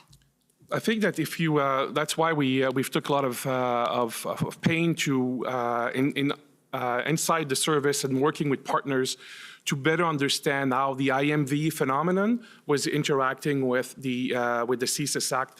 And Ms. Khan walked us through earlier a description of how we go through the process of understanding this, what will be the sphere of CSIS responsibility, what will be the sphere of the law enforcement responsibility. And that's why I'm saying is that this is not black and white, it's dynamic, and this is why people talk to each other on an ongoing basis. Sir, please, I'd like to give you normally I'd like to give witnesses full time to answer, but I only have a limited time. I'm just trying to get an answer because I believe I've asked it a few times here. If someone is threatening a public official because they want to influence that public official to take some policy choice, does that not inherently fall under 2C? Yes or no? Each case is looked on a case-by-case basis, and it would not be, a default proposition. So if someone's threatening to kill a mayor or a premier because they want them to drop a public health measure, that does not necessarily fall under 2C. Is that your testimony, sir? Yes, it is. And so did Sorry, CSIS Mr. not look Commissioner, at... if So I can did just CSIS add, I think as we've walked through, there are a number of other criteria that are necessary to be the CSIS Act. There is, the testimony that Ms. Stacey gave responding to Ms. Khan's questions about that placemat earlier, I think is how we are understanding and how we are exercising our authority. So I understand, Mr. Champ, you're looking for something specific, but we've described very well, I think, the process by which we're looking at these issues. And it's not because someone would only write online that they want to kill someone that it will automatically be a threat to the Yes, security sir, I of understand that. And we're reading a lot of time just to get an easy answer to what I thought was an easy question. I thought your response was going to be, with all due respect, that yes, a threat to a public official to influence that public official would fall under 2C. But in most cases, we have not viewed these threats as credible or valid because, it's just online. I think in one of the CSIS documents, I saw shit posting or something like that. But if you viewed a threat to a public official as credible, would it not fall under 2C? If we have, and we have done that in the past. Could I get a yes or no answers, please, sir? He already answered it. He Okay, said well, no, fine, I'll move on. Thank you. So now, did CSIS look into any of those threats in the context of the convoy protest, any nexus to the convoy protest? Probably since the mid-January until, and we continue to today, we continue to look at specific information in context of IMVE actions, blockades, and the Freedom Convoy. So we have done that very intensely throughout that period. So you did look at those threats, and did any of those threats to public officials emanate from anyone with a nexus with the convoy protests? I think it's, Mr. Commissioner, it's hard to speak, at large about in generic threats. I just provided an answer to the question about to Mr. Champ about the threat to public officials. And so if you have a specific threat, unfortunately, we've provided very detailed testimony to the commission in camera about specific activities that CSIS performed during that period.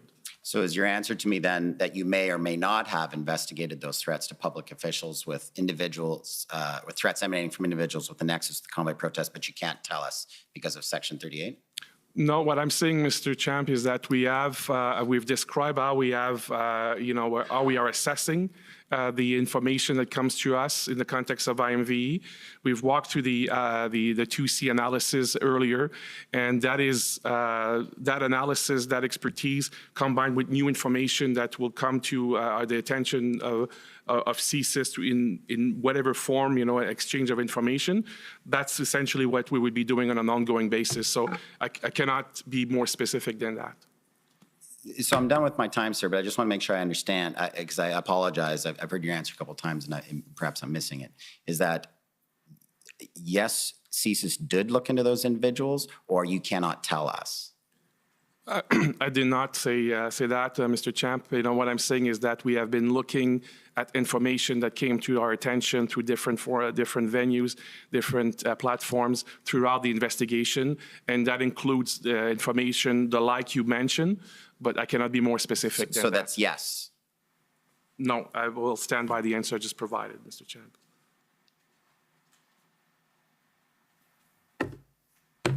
Thank you. Okay. Thank you.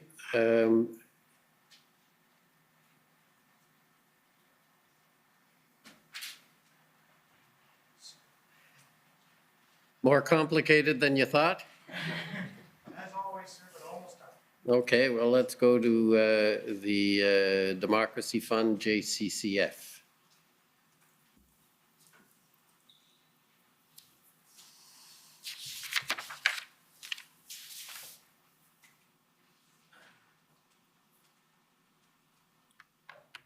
Good afternoon.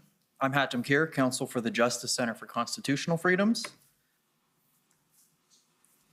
So to begin, Ms. Chaillet, the national terrorist threat level has been at medium since October 2014, right? Yes, correct. Okay, and it didn't change during the protests?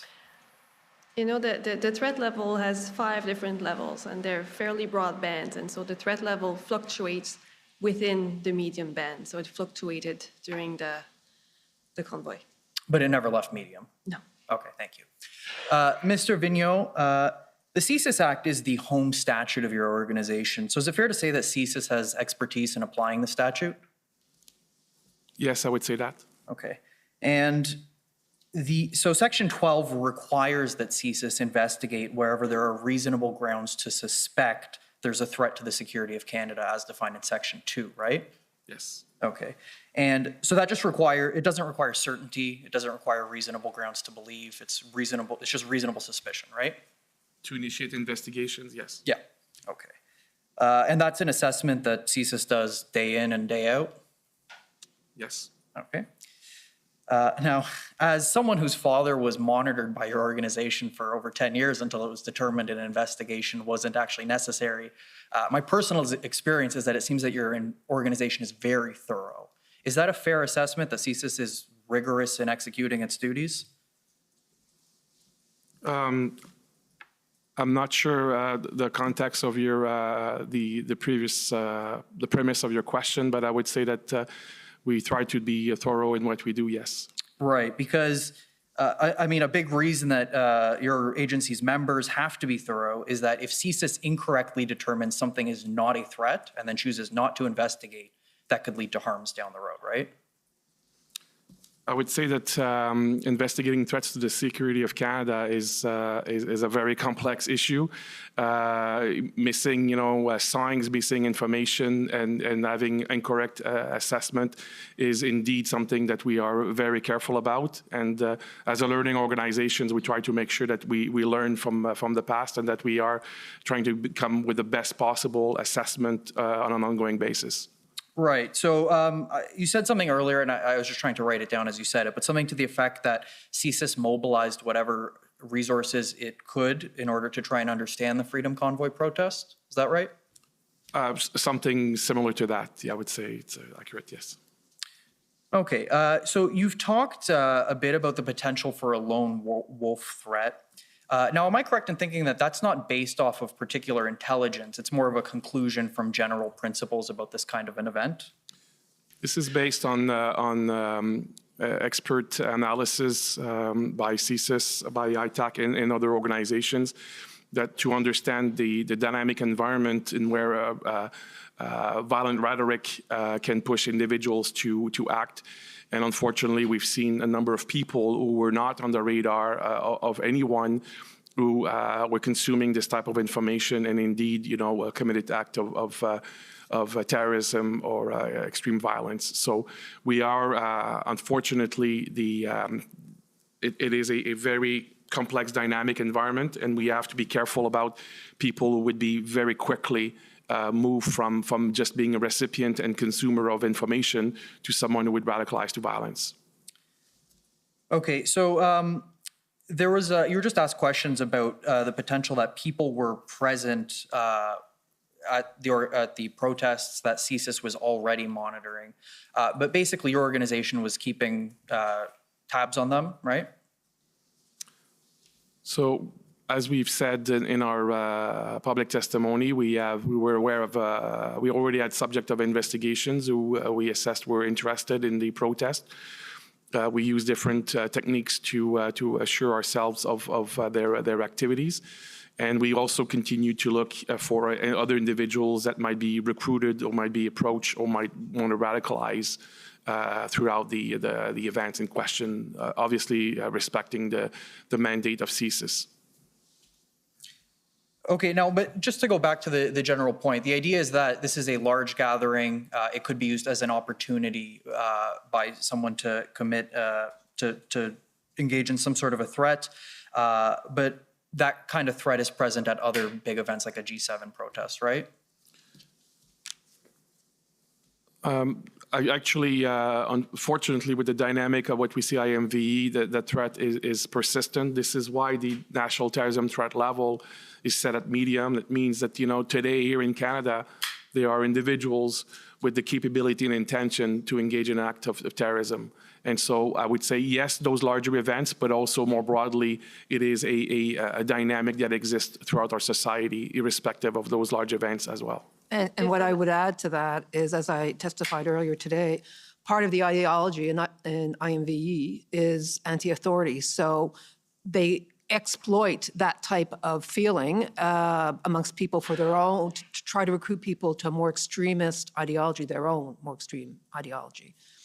Okay, thank you. I was also just going to add, if I may, very quickly, that one of the challenges of studying IMV-related threats is that what mobilizes someone to violence can be very, very personal. The triggers are very personal. And so it's part of the assessment, the complexity is to try to understand what might bring someone to mobilize to violence. And that reason, that trigger, can be very different from people. It can depends on their very personal experience and different grievances. So it's very hard to say that type of event might trigger that kind of violent extremism reaction. It depends for everybody. Okay, thank you. Mr. Clerk, if we could please pull up COM 50935, and if you can go to the 8th page in the file. There's a 3 at the bottom, though. That's how it's numbered. While that's being pulled up, we've heard a bit about how the definition for threats to the security of Canada doesn't include protest. Am I right in thinking that the basic idea here is that if there's a protest where one of the 4 factors aren't present, you don't investigate, and if there's a protest where the 4 factors are present, you would investigate, right? I think the CSIS Act is pretty clear. If we look at the document, the paragraph under D, under 2D, does not include lawful advocacy, protest, or dissent unless carried on in conjunction with any of the activities cited above. Right, so the fact that it's a protest isn't a barrier to an investigation if one of these things is present. I would say, generally speaking, the service stays away from investigating protests. We recognize it's a democratic right in Canada, so we don't investigate protests. What this means is, if, an example perhaps I can give, if we had information that a terrorist group was going to pretend to use an event in order to conduct a terrorist activity, well, of course, that would be of interest to CSIS. But we are very, very conscious and aware of balancing the rights of individuals in a democracy like Canada with our own mandate and our more intrusive techniques. Okay, Mr. Vigneault, so let's look at, we can look at A first. Based on the services assessment, there was no espionage or sabotage associated with the protest, correct? That's correct. So the 2A definition wasn't met? No. Okay. And there was no foreign interference? We have, I think it's in our testimony that we have said that we investigated foreign interference in relation to the event, including foreign funding, and we do not see these activities amounting to a threat to the security of Canada. So 2B wasn't met? Yeah. Thank you. And there wasn't any serious violence associated with the protests? I would not say that. Or a credible threat of serious violence? That's not what we're looking at. We're looking at, how these events or individuals, might engage in activities that meet our threshold. This is where I was answering questions earlier about, distinction between what law enforcement would be doing in terms of serious violence versus what we would do as a CSIS under the confine of the CSIS Act. Okay, I'll be more specific then. There were no activities within or relating to Canada directed toward or in support of the threat or use of acts of serious violence against persons or property for the purpose of achieving a political, religious, or ideological objective within Canada, correct? Yes, and we've testified to that earlier. I think. So 2C wasn't 2C was not met. Okay, and just quickly, there was no credible threat to overthrowing our established system of government. I can say that we have not investigated under 2D. Okay, thank you. So not only was there no Section 2 threat present, but there wasn't even reasonable grounds to suspect a Section 2 threat was present. Well, we are on the record to say that we already had individuals who had met the 2C threshold. You know, that's were subject of investigation that were involved, and that so we had legitimate grounds to be looking at what was happening. As we've said, based on our expertise, we have seen, unfortunately, events like that where individuals were radicalized and mobilized to violence extremely quickly. So that's why we continue to expend those resources throughout those events to make sure that we, again, did not miss something. If I could just have an indulgence to sort of hit the last point I've been working up to, I'll try to be very quick. Yeah, although you could have skipped A, B, C, D, it's been testified to many times that it wasn't met, but go ahead. Okay, thank you, Commissioner. So, sorry, that threat that you're speaking about is with respect to individuals, but the protest itself did not pose a Section 2 threat to the security of Canada. What we've testified to is that we did not made a determination that the event itself, and I think it's part of our testimony, yes. Okay, and yet you still advised the Prime Minister to invoke the Emergencies Act? Yes, I did.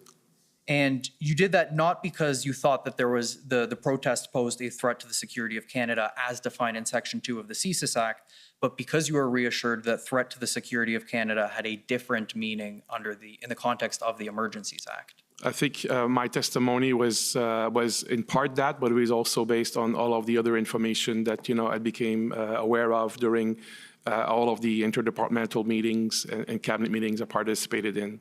So I was provided, that opinion was provided, if you want, as a national security advisor, as opposed to the director of CSIS specifically. Okay, when you say that information that you had received, you're referring to your earlier comment that you were reassured that definition had a broader meaning under the Emergencies Act? I was referring to that, but also more specifically to other events in Canada, events, in Ottawa that, convinced me to say that, the powers under the Act would be necessary. Okay, so just my final question. Yeah, we better get at The very last question. This determination then that the Emergencies Act standard is the definition is broader under the Emergencies Act than with respect to under the CSIS Act. That was not the product of you reading the Emergencies Act and developing your own assessment. That was advice that you had received. That's correct. Okay, thank you very much, and thank you for the indulgence, Mr. Commissioner. Thank you. CCLA, please.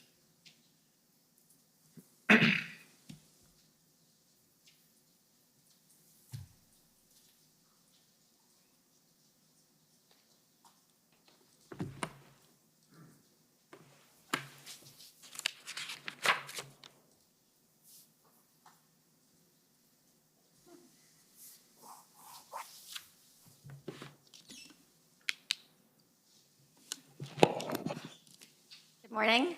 My name is Kara Zwiebel. I am counsel for the Canadian Civil Liberties Association. I just maybe want to pick up where my friend just left off. And maybe we could pull up the summary of the public version of the summary of the hearing that took place, the in-camera hearing, which is WTS 6079, please.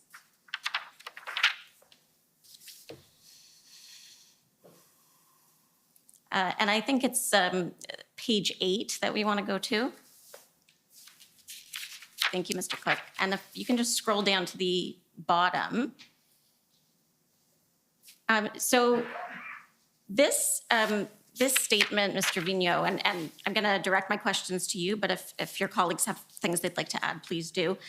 This statement that your understanding that the Emergencies Act definition of threat to the security of Canada was broader than the CSIS Act. Where did you get that understanding? I know Mr. Cameron said maybe we'd hear about it later, but I'd like to hear about it now. So I asked for legal interpretation. Okay. You asked the Department of Justice? I did. Okay, thank you. Now, I just want to, if we can scroll down a little bit more. this is maybe a grammar or a language point that I just want to understand. It says he advised the Prime Minister of his belief that it was indeed required to invoke the act. Is that it referring to the government, that the government was required to invoke the act, or that the Prime Minister, or?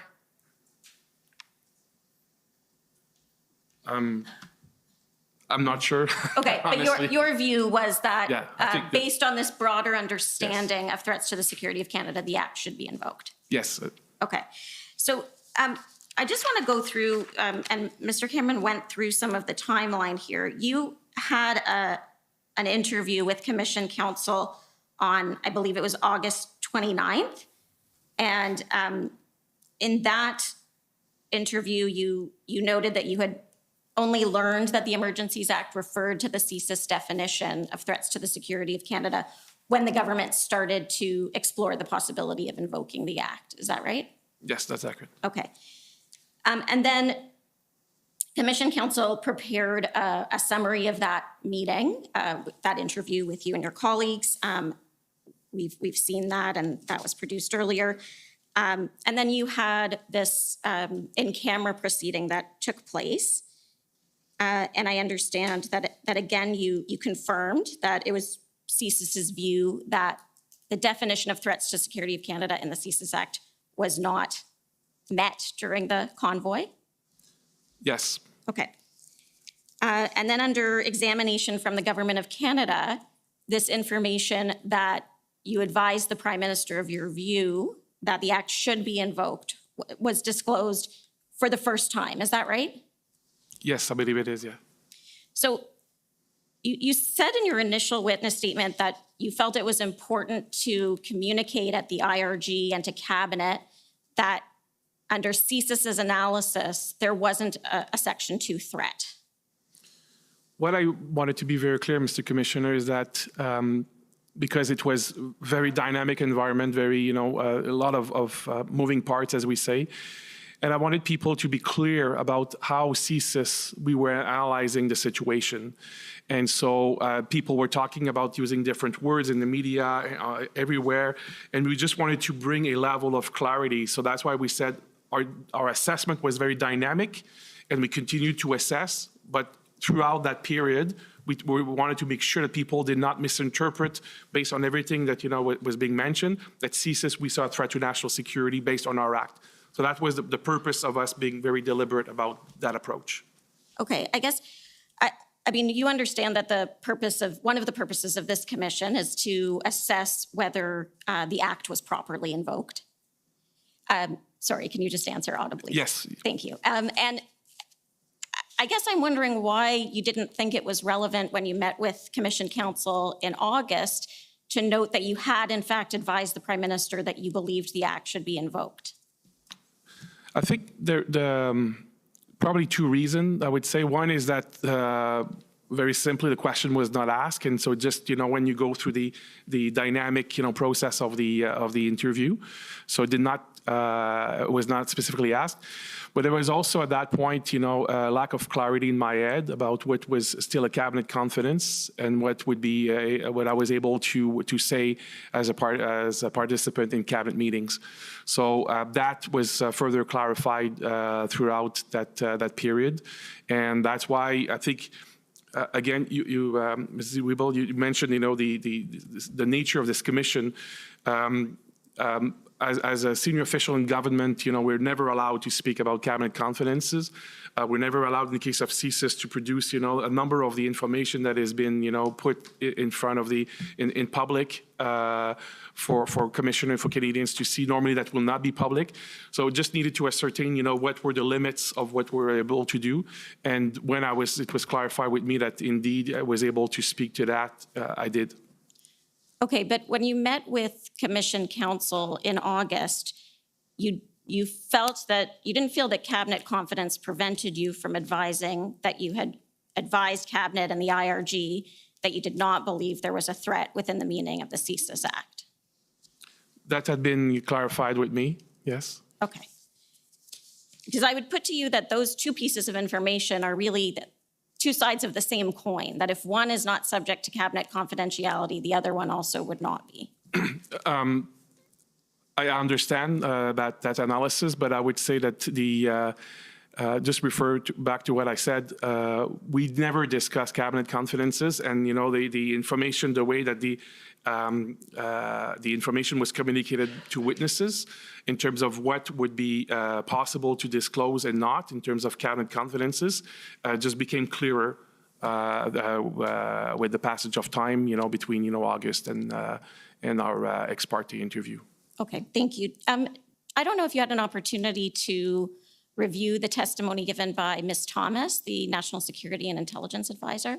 I briefly saw some of the key extract, yes. Okay, so one of the things that Ms. Thomas said was that that the CSIS definition of threats to the security of Canada is quite narrow. Do you agree with that it's a narrow definition? I would say that the CSIS Act was enacted in 1984, and I think that the world has evolved considerably since then, and that looking at the threat environment today is indeed, requires probably a new look, modernizing, a view of this. That's one thing. And the second thing is that we also, through jurisprudence, through federal court rulings, commission of inquiries, and review bodies who have access to all of our information, that understanding of the Act was very much more clarified, and so very with a lot of specificity, if you want, in many aspects. And so between, experts at CSIS and the OJ Council, I think, there is a very specific interpretation of the Act, which is, in this specific case of the Commission, different than the Emergencies Act. Okay, so, and I mean, you understand, of course, why, and I think you've alluded to this in other statements that you've made here today and in your witness statement, that there should be a high threshold before our intelligence services start surveilling or targeting Canadians. Would you agree with that? Yes, I do agree. Okay. The holding or expressing of unpopular political views should not be enough to engage CSIS's mandate. Absolutely not. And I would say that there is an expression that we use, which is awful but lawful. And that means that some of the opinions expressed verbally or online, are not by default, even if they can be extremely violent, are not by default something that, would allow or necessitate CSIS to investigate. Okay. And do you understand why? Now, I know you take the view that the definition in the Emergencies Act is broader, but would you agree that the threshold to invoke the use of the Emergencies Act should also be a high one? I would say that with anything, any exercise of power by the state, there is a high threshold. I'm not a legal expert to say, what should be the threshold of the Emergencies Act. So okay, but you understand that the Emergencies Act allows the government to rule by executive order for a period of time? I do. Okay, and that the public order emergency section of the Emergencies Act allows those orders to let the government assume control of public utilities, for example. Yes. And it allows the government to direct individuals to render certain services, like was done in this case with the tow trucks. That's my understanding, but again, I do not want to give the Commission the impression that I'm an expert on the Emergencies Act. Okay. And you understand that it can prohibit travel to, from, or within any specified area? That's one of the things that the public order emergency section allows? I would say yes, with the same caveat I've just provided. Yes. Okay. Okay, you're now out of All time, right. so if Thank you you. could wrap up, please. Just one last question. The placemat that you were taken to by Ms. Khan, that talked about the IMVE, the nature of ideologically motivated violent extremism. Two of those sort of elements were willingness to kill or a willingness to engage in serious violence. Would you agree with me that without those two elements, you just have people who care a lot about something and want to make a change? I'll answer that question. That's exactly why we developed the criteria as to what should be looked at in this in this space, in this IMVE space, was to ensure that those criteria were met before we open an investigation. Thank you. Thank you, Commissioner. Okay, thank you. We're ready to go. Okay, convoy organizers, please.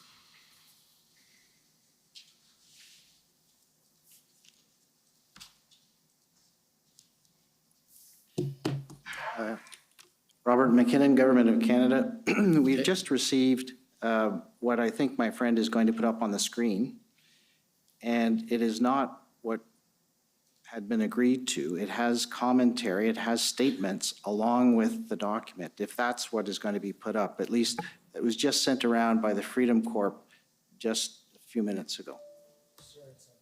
Lesser version of the one we sent earlier and took out everything except simple facts, sir. There's some documents that are such that I can't just copy and paste them into the document. They're PDFs and things. So I had to type them out, but they're verbatim. So if my friend wants me to refer to each and every document, which I've now made it simple as well, I've had all of them uploaded in one PDF. The clerk has them on standby. As we go through, I have no problem deviating from this at all and going through the document, but I would like to finish the examination, at least if I'm forced to do that, in order to get through these records. These records, there's, in my view, and I would submit as we go through, there's simply no issue with the facts stated herein. Did you say there is a PDF with all of them on it? I had that uploaded just now. So I got them, all of them consolidated and put into one PDF so that I can stop wasting. Why can't we use it? Well, we can if we want. It's just gonna I have to navigate it. So, because it's not exactly labeled completely great. So I guess we could, can we use that? Yep, we can do that, sir. That would be best, I think. Yeah. Then we avoid any issues. Great, okay. Time to begin now? You've already taken a fair amount of your time, but I'll be generous. Just, Robert McKinnon again, sorry, last thing. Just as long as the documents that we're referring to, you have, I don't know how many here. They're all the ones that I've, in the 40. document that I've given you already. The one. 47. So they're with- all in relativity. Pretty much, yeah, No, no. all of those are in relativity because that document is in relativity. No. So if we could pull up the document, and I just don't want to run out of time.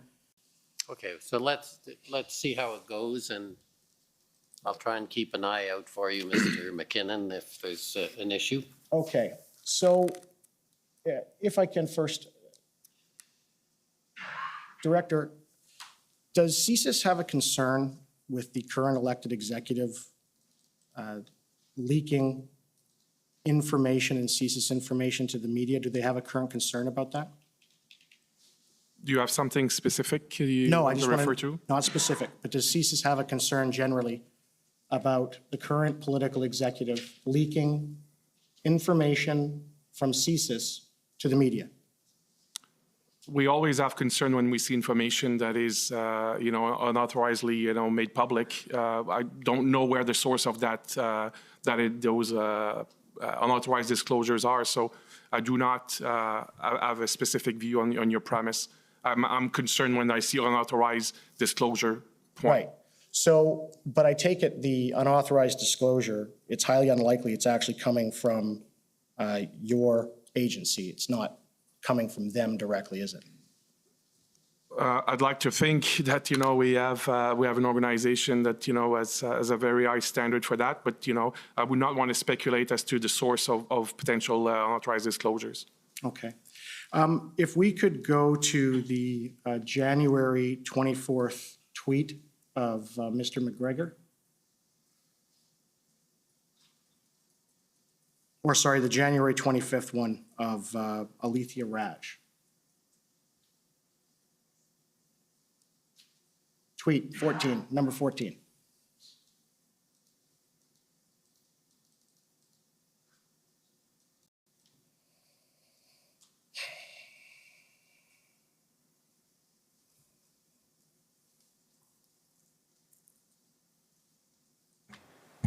Council, may be assistance for you in your time. If you know the page in that PDF, it'd be a little bit faster. It does not appear to be hyperlinking to the particular. Yes, I think the hyperlinks didn't carry through when we uploaded. Unfortunately, that happens sometimes. That's why I wanted to use my sheet. Well, in any event, sir, I'm just gonna ask you. I want to bring up then the document. Just a second.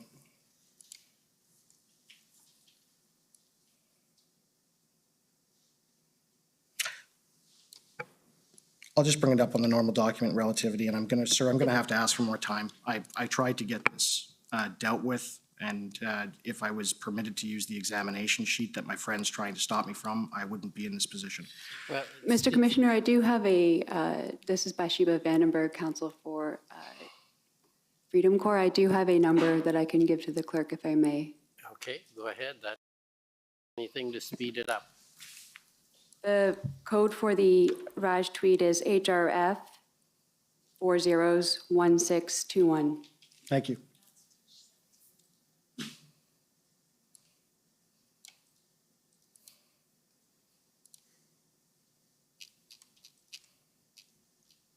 And that's also at page 17 of the document that I had put up, actually. So if you want to we can do that. So, sir, do you see that, that tweet there? It's from the 25th. It's retweeting the January 6th event narrative that had been released in the media prior to the convoy arrived. Well, I'm looking at the screen now. Yep.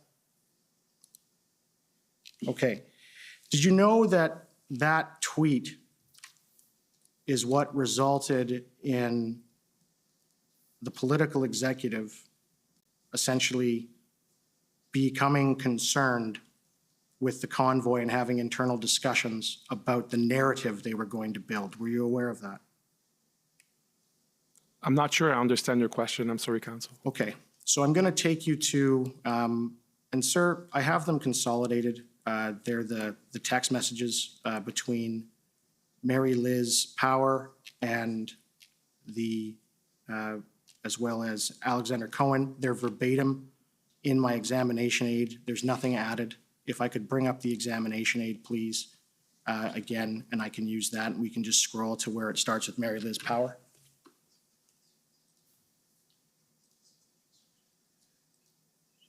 Sir, thank you.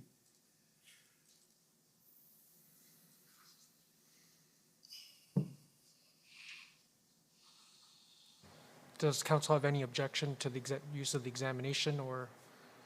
If he's going back to the same document that. Well, then I'll read it to him. Okay, verbatim. So on January 25th at 9:22 a.m., Mary Liz Power, Issues and Policy Advisor to the Office of the Prime Minister. They have a text message exchange with Alexander Cohen, the Director of Communications to the Minister of Public Safety, okay? And it begins when that tweet is sent. They send it out, all right? And Mary Liz Power sends that text to Alexander Cohen and states, "I'm sure you've seen this, but flagging." Alexander Cohen responds, "Yep. I've been encouraging journalists to take a closer look at who these people are, in brackets, and where their 3 mil comes from, close brackets. Obviously, a light touch given the portfolio." Then Mary Liz Power states, "Do you know if there's anything to be found in that GoFundMe?" And Alexander Cohen replies, "I think it's worth looking into. I've put Mary Wolf on it." Highlighted, well, it was highlighted, and she's obsessed with this kind of stuff. Mary Liz Power replies, "Nice, I'll look into what I can do." Now, can you agree with me from an intelligence perspective that those are two staffers building a political narrative with respect to a national security issue? Commissioner, there's a lot of information that has been put to us now. I have not read those tweets before. I could not make any informed, opinion of what this information is in the context of today's hearing. And then later that day at 12:02 p.m., Mary Liz Power and Alexander Cohen exchange further text messages, all right? So Mary Liz Power states, Got a quick response. People are into it. LMK, meaning let me know if your boss is too. Happy to help however I can.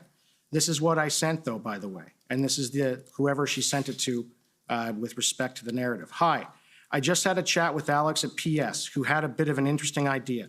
As you saw in the pod goals chats, the trucker convoy and some of their more extreme comments, in brackets, i.e. calling for a January 6th style insurrection, close brackets, are getting more coverage in media. Alex was surveying where there'd be interest in his boss, that's the public safety's minister, doing some media on this eventually. He was chatting with Mendicino about right before he went into the cabinet retreat. I think there could be an opportunity in getting in on the narrative of the truckers, particularly with the research that the LRB is doing into their backers. My thoughts of framing here would be similar to what the PM and Blair said last year when January 6 occurred. Our democracy is something we need to nurture and protect every day. We will always protect the right to peaceful protest. Some calls that organizers of these events are making are concerning, and we're taking them seriously. Would need something to back this up in brackets. We'll continue to monitor the situation closely, and the fine line to walk would be to ensure we are not looking like we're directing the police, which obviously is not the goal here. Hoping to canvass your thoughts. Alex said he'd come back to me with a proposal this aft when he gets to chat to Mendicio again, and obviously pending his boss and our interests in looking into this further. Mr. Cohen responds, thanks. I had an initial chat with my boss and he's supportive, but wants to wait a day or two. There's a danger that if we come down too hard, they might push out the crazies. Mary Liz Power replies, I think that's fair. Apparently Global and others are working on stories. Maybe we see how those land. Now, I'm going to ask the same question again. At that point, are there a bunch of political staffers essentially planning to create a national security issue or make one look like it is? Mr. Commissioner, I will have the same answer. You know, there's a lot of information just been put to us for the first time. There are acronyms that were mentioned. I don't know what they refer to. And I think, you know, I could speak to information I'm aware of, privy to, but unfortunately not this one, Council. So are you aware of the LRB, what it is? You are, aren't you? Not the specific acronym, maybe if you spell it out. Liberal Research Bureau. Yeah, I know about the Liberal Research Bureau. All right. And so is it fair to say that it's kind of strange that the political branch would have the Liberal Research Bureau doing research on protesters with respect to these concerns they're raising, as opposed to yourselves who are the National Security Agency? Mr. Commissioner, I would say that, you know, this is not something that would be of interest to CSIS. As my colleagues and I have testified, we very much, you know, since the beginning, mid-January on, we've been looking at these issues and the developments and potential threat to the security of Canada based on the CSIS Act. So we would not be looking necessarily for what other parties would be involved in this context. Okay, can we go to document SXM.can.00006358 underscore rel.0001?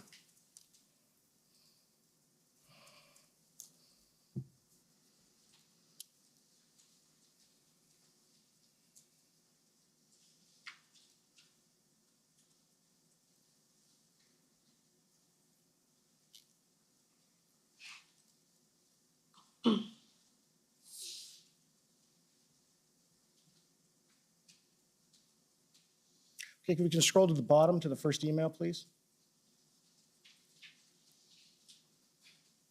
Okay, so this email is from January 27th, okay? And it's an email between, again, more political staffers. It begins with Carolyn Williams. She's the Director of Parliamentary Affairs at the Privy Council. You're aware of that? No, I do not know Karen Williams. And what about Zita Estrava, the Chief of Staff to the Minister of Emergency Preparedness, Bill Blair? Do you know her? Yes, I do know Ms. Estravas. And Annie Cullen, She's with the Privy Council as well. Are you familiar with her? No, I'm not. Okay. So in this email, and again, it's January 27th, 2022 at 4:21 p.m., you're aware that the protesters in Ottawa hadn't really even arrived at that time, right? Sorry, on the 27th specifically, I do not have those specific chronological details with me. I'm sorry. So there it says to ML, that's Mary Liz, I wanted to reach out on the current issue led situation for the convoy. Given how this is transitioning to a whole of government coordination response, I feel like emergency preparedness, we are well-positioned office to provide more of a high-level messaging going forward. Public safety, of course, has a major role to play when it comes to the RCMP, CSIS, and IMVE threats. But we have a helpful perspective on the whole government coordination and collaboration with other levels of government.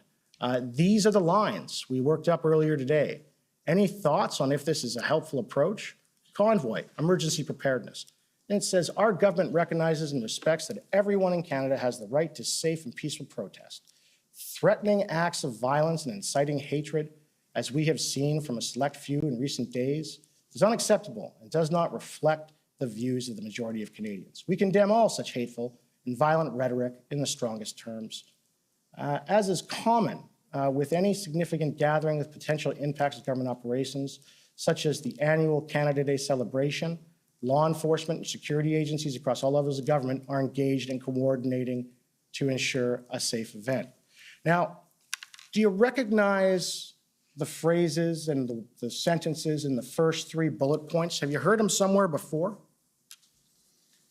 I do not have a specific recollection of these words.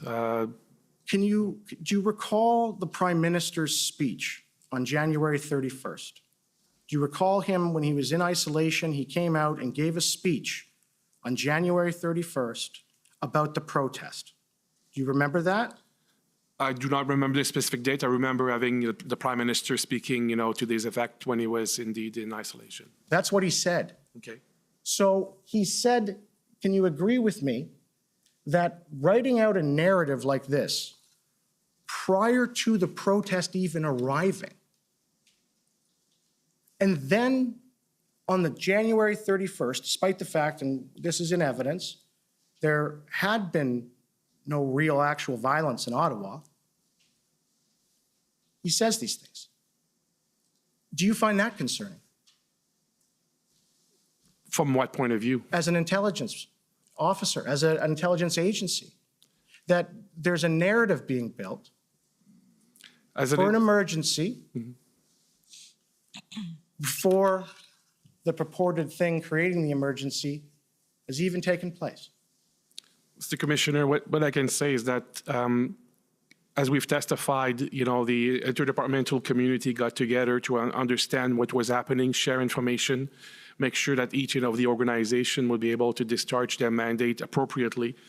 And so at that point, of course, we are, as I testified, we're keeping aware of what's happening around us, but we are very much focused on making sure that we are discharging our investigative responsibilities and not opine on other issues. Okay, and let me ask you this. The biggest concern, it appeared, was over the first weekend of the protest. There was the appearances of Confederate flags and Nazi symbols, right? Did you investigate those issues at all? Mr. Commissioner, we testified earlier that we have written an intelligence assessment about the presence of flags and some of the meaning of those flags. And so I can go back to our analysis, what we've described then. I'd be happy to, if you want to refer me back to the document, speak to that concept. Yeah. Mr. Clerk, if you could just go back to my examination aid, this shouldn't be an issue. It's at paragraph 16, just scroll right down to it.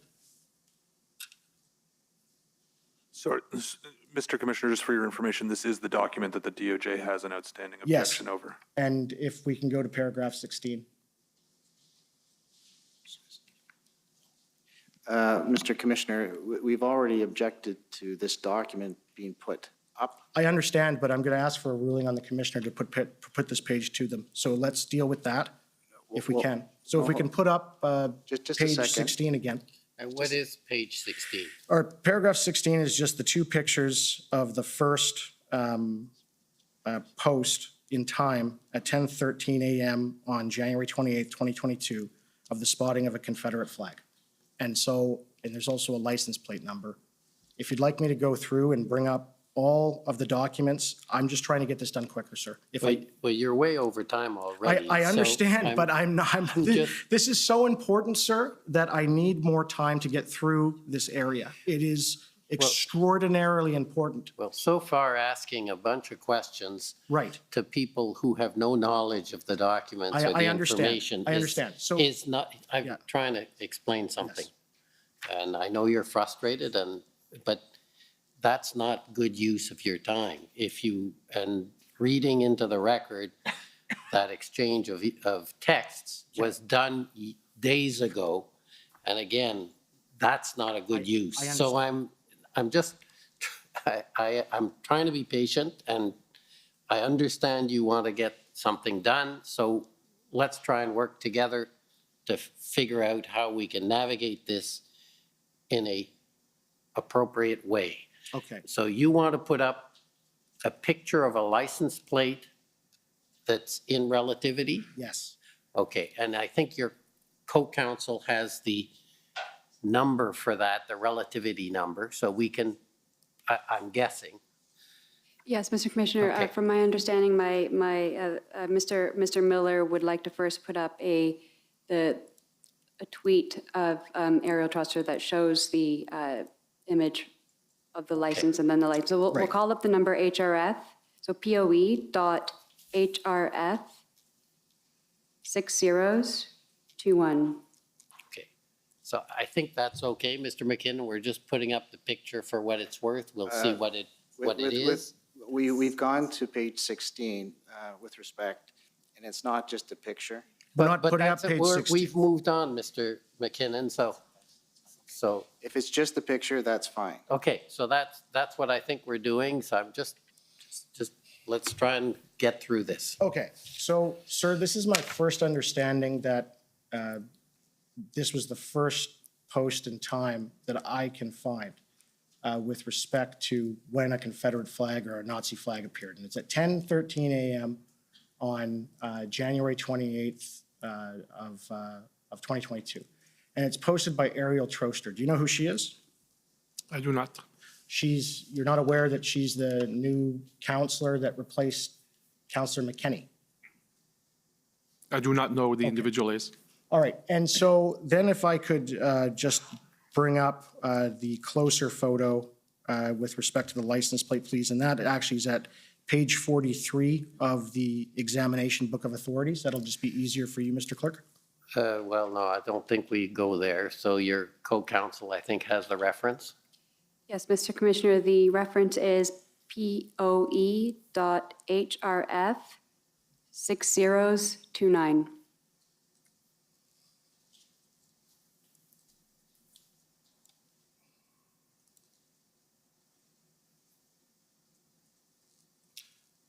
So, and it's been clear, so online, that license plate number is BL, then it's got a crown in the middle, is 3, and I can literally tell you what it is, and people were trying to look it up. It's viewable. Did at any time CSIS do an investigation into who that license plate holder was? Mr. Commissioner, I do not have the specific knowledge of this, and even if I had specific knowledge, we would not be at liberty to disclose specific details. That's why there was an in-camera session with the Commissioner and Council. Okay, and so the next document then would be second, please. The next document is the one that comes after in the examination aid, and it is the January 29th being POEHRF 00000024.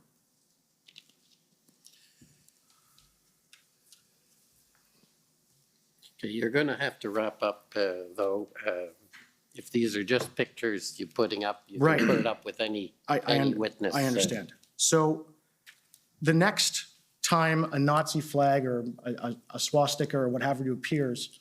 The next time you've found it. I mean, Right, I think. right. The next time, so you knew about the situation where Conservative Party Member of Parliament, Mr. Cooper, he was giving an interview and this upside down Canada flag with the swastika appeared.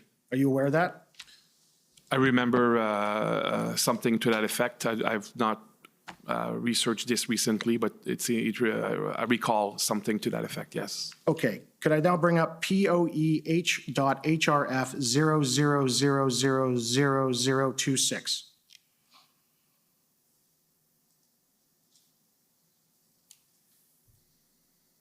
Okay, so this is the post from a fella by the name of Skip Pop, unidentified on Reddit. He posted at 3:12 p.m. And it's, from my understanding, the first time that the Nazi flag photo appears. Are you aware of that? I'm not aware of that, and I'm not seeing Yeah, it's just anything other I'm just than, trying to get through it. And then there is the issue with respect to that, that no one was able to identify this gentleman. And I believe there's a close-up photo of my friend, Ms. Vanberg? Okay, I think that's going to have to be it, though. Right.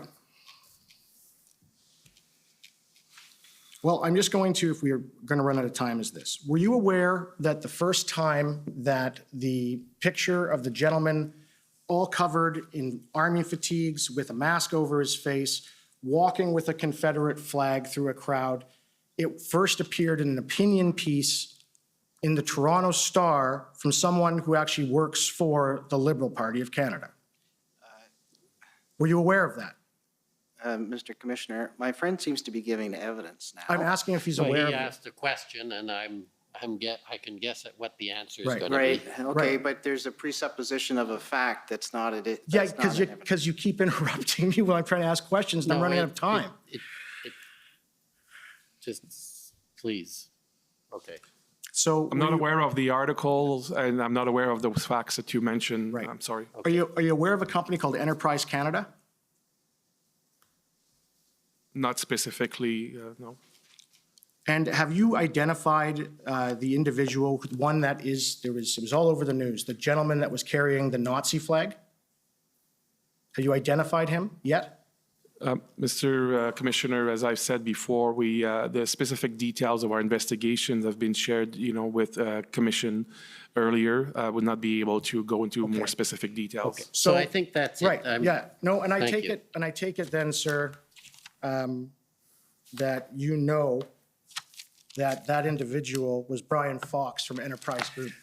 I have not said anything of that respect to council. I have not testified to that, council. Yeah, you haven't testified to it, but you know that to be true, don't you? No, that's not fair. Firstly, not a fair statement. So please, and please don't, if you're going to make a statement, please make it. Don't make statements back to the crowd as you leave the podium, please. As council, you're well aware of the appropriate way to conduct yourself. Okay, next, I'd like to call on the Canadian Constitution Foundation, please.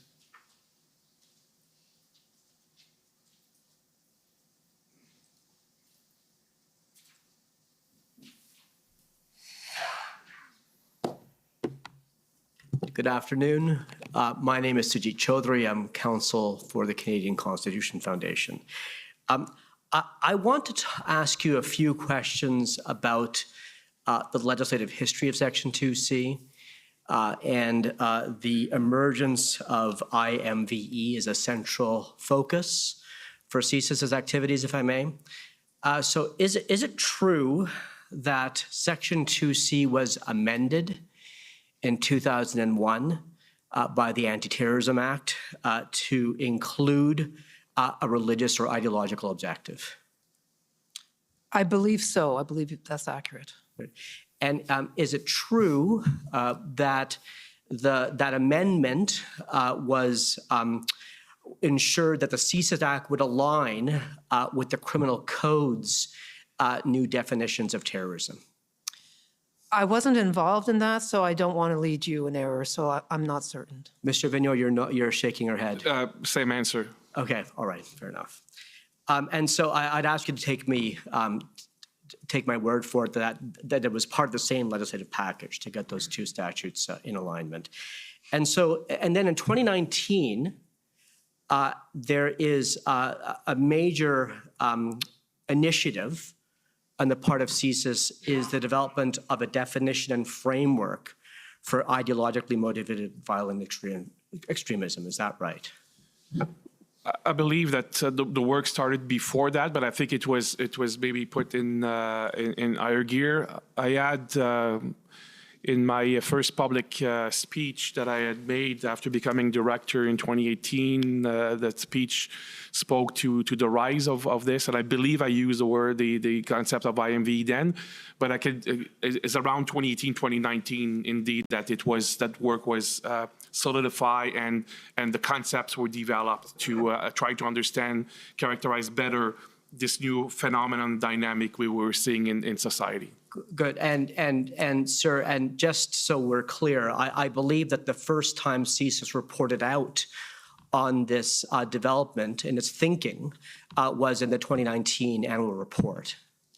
That sounds accurate, yes. Okay, good. And is it true in your interview summary you stated that IMVE does not mirror the criminal code definition of terrorism? I don't recall seeing that. You'd have to show me the document. Sure. So could we pull up witness summary 60, please? And could we go to the bottom of page 3?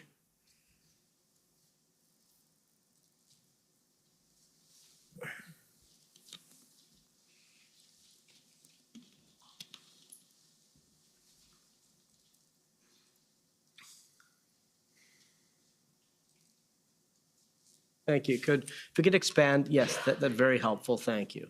Okay. So, Mr. Vigneault, do you agree that you said here that the definition of IMVE does not mirror the criminal code definition of terrorism? I'm just trying to look at it here. Is it the last sentence? Yeah, it's the last. It start at the third line from the bottom, sir. Yes. Okay. And then if you could continue, you could just continue to. You said you gave them the example of Alexandre Bissonnette, who met the services definition of an ideologically motivated extremist, but who was not charged with terrorism offenses under the code. Did you say that? Yes. And so is it reasonable to infer from your evidence there that the definition of IMVE is broader than the criminal code definition of terrorism?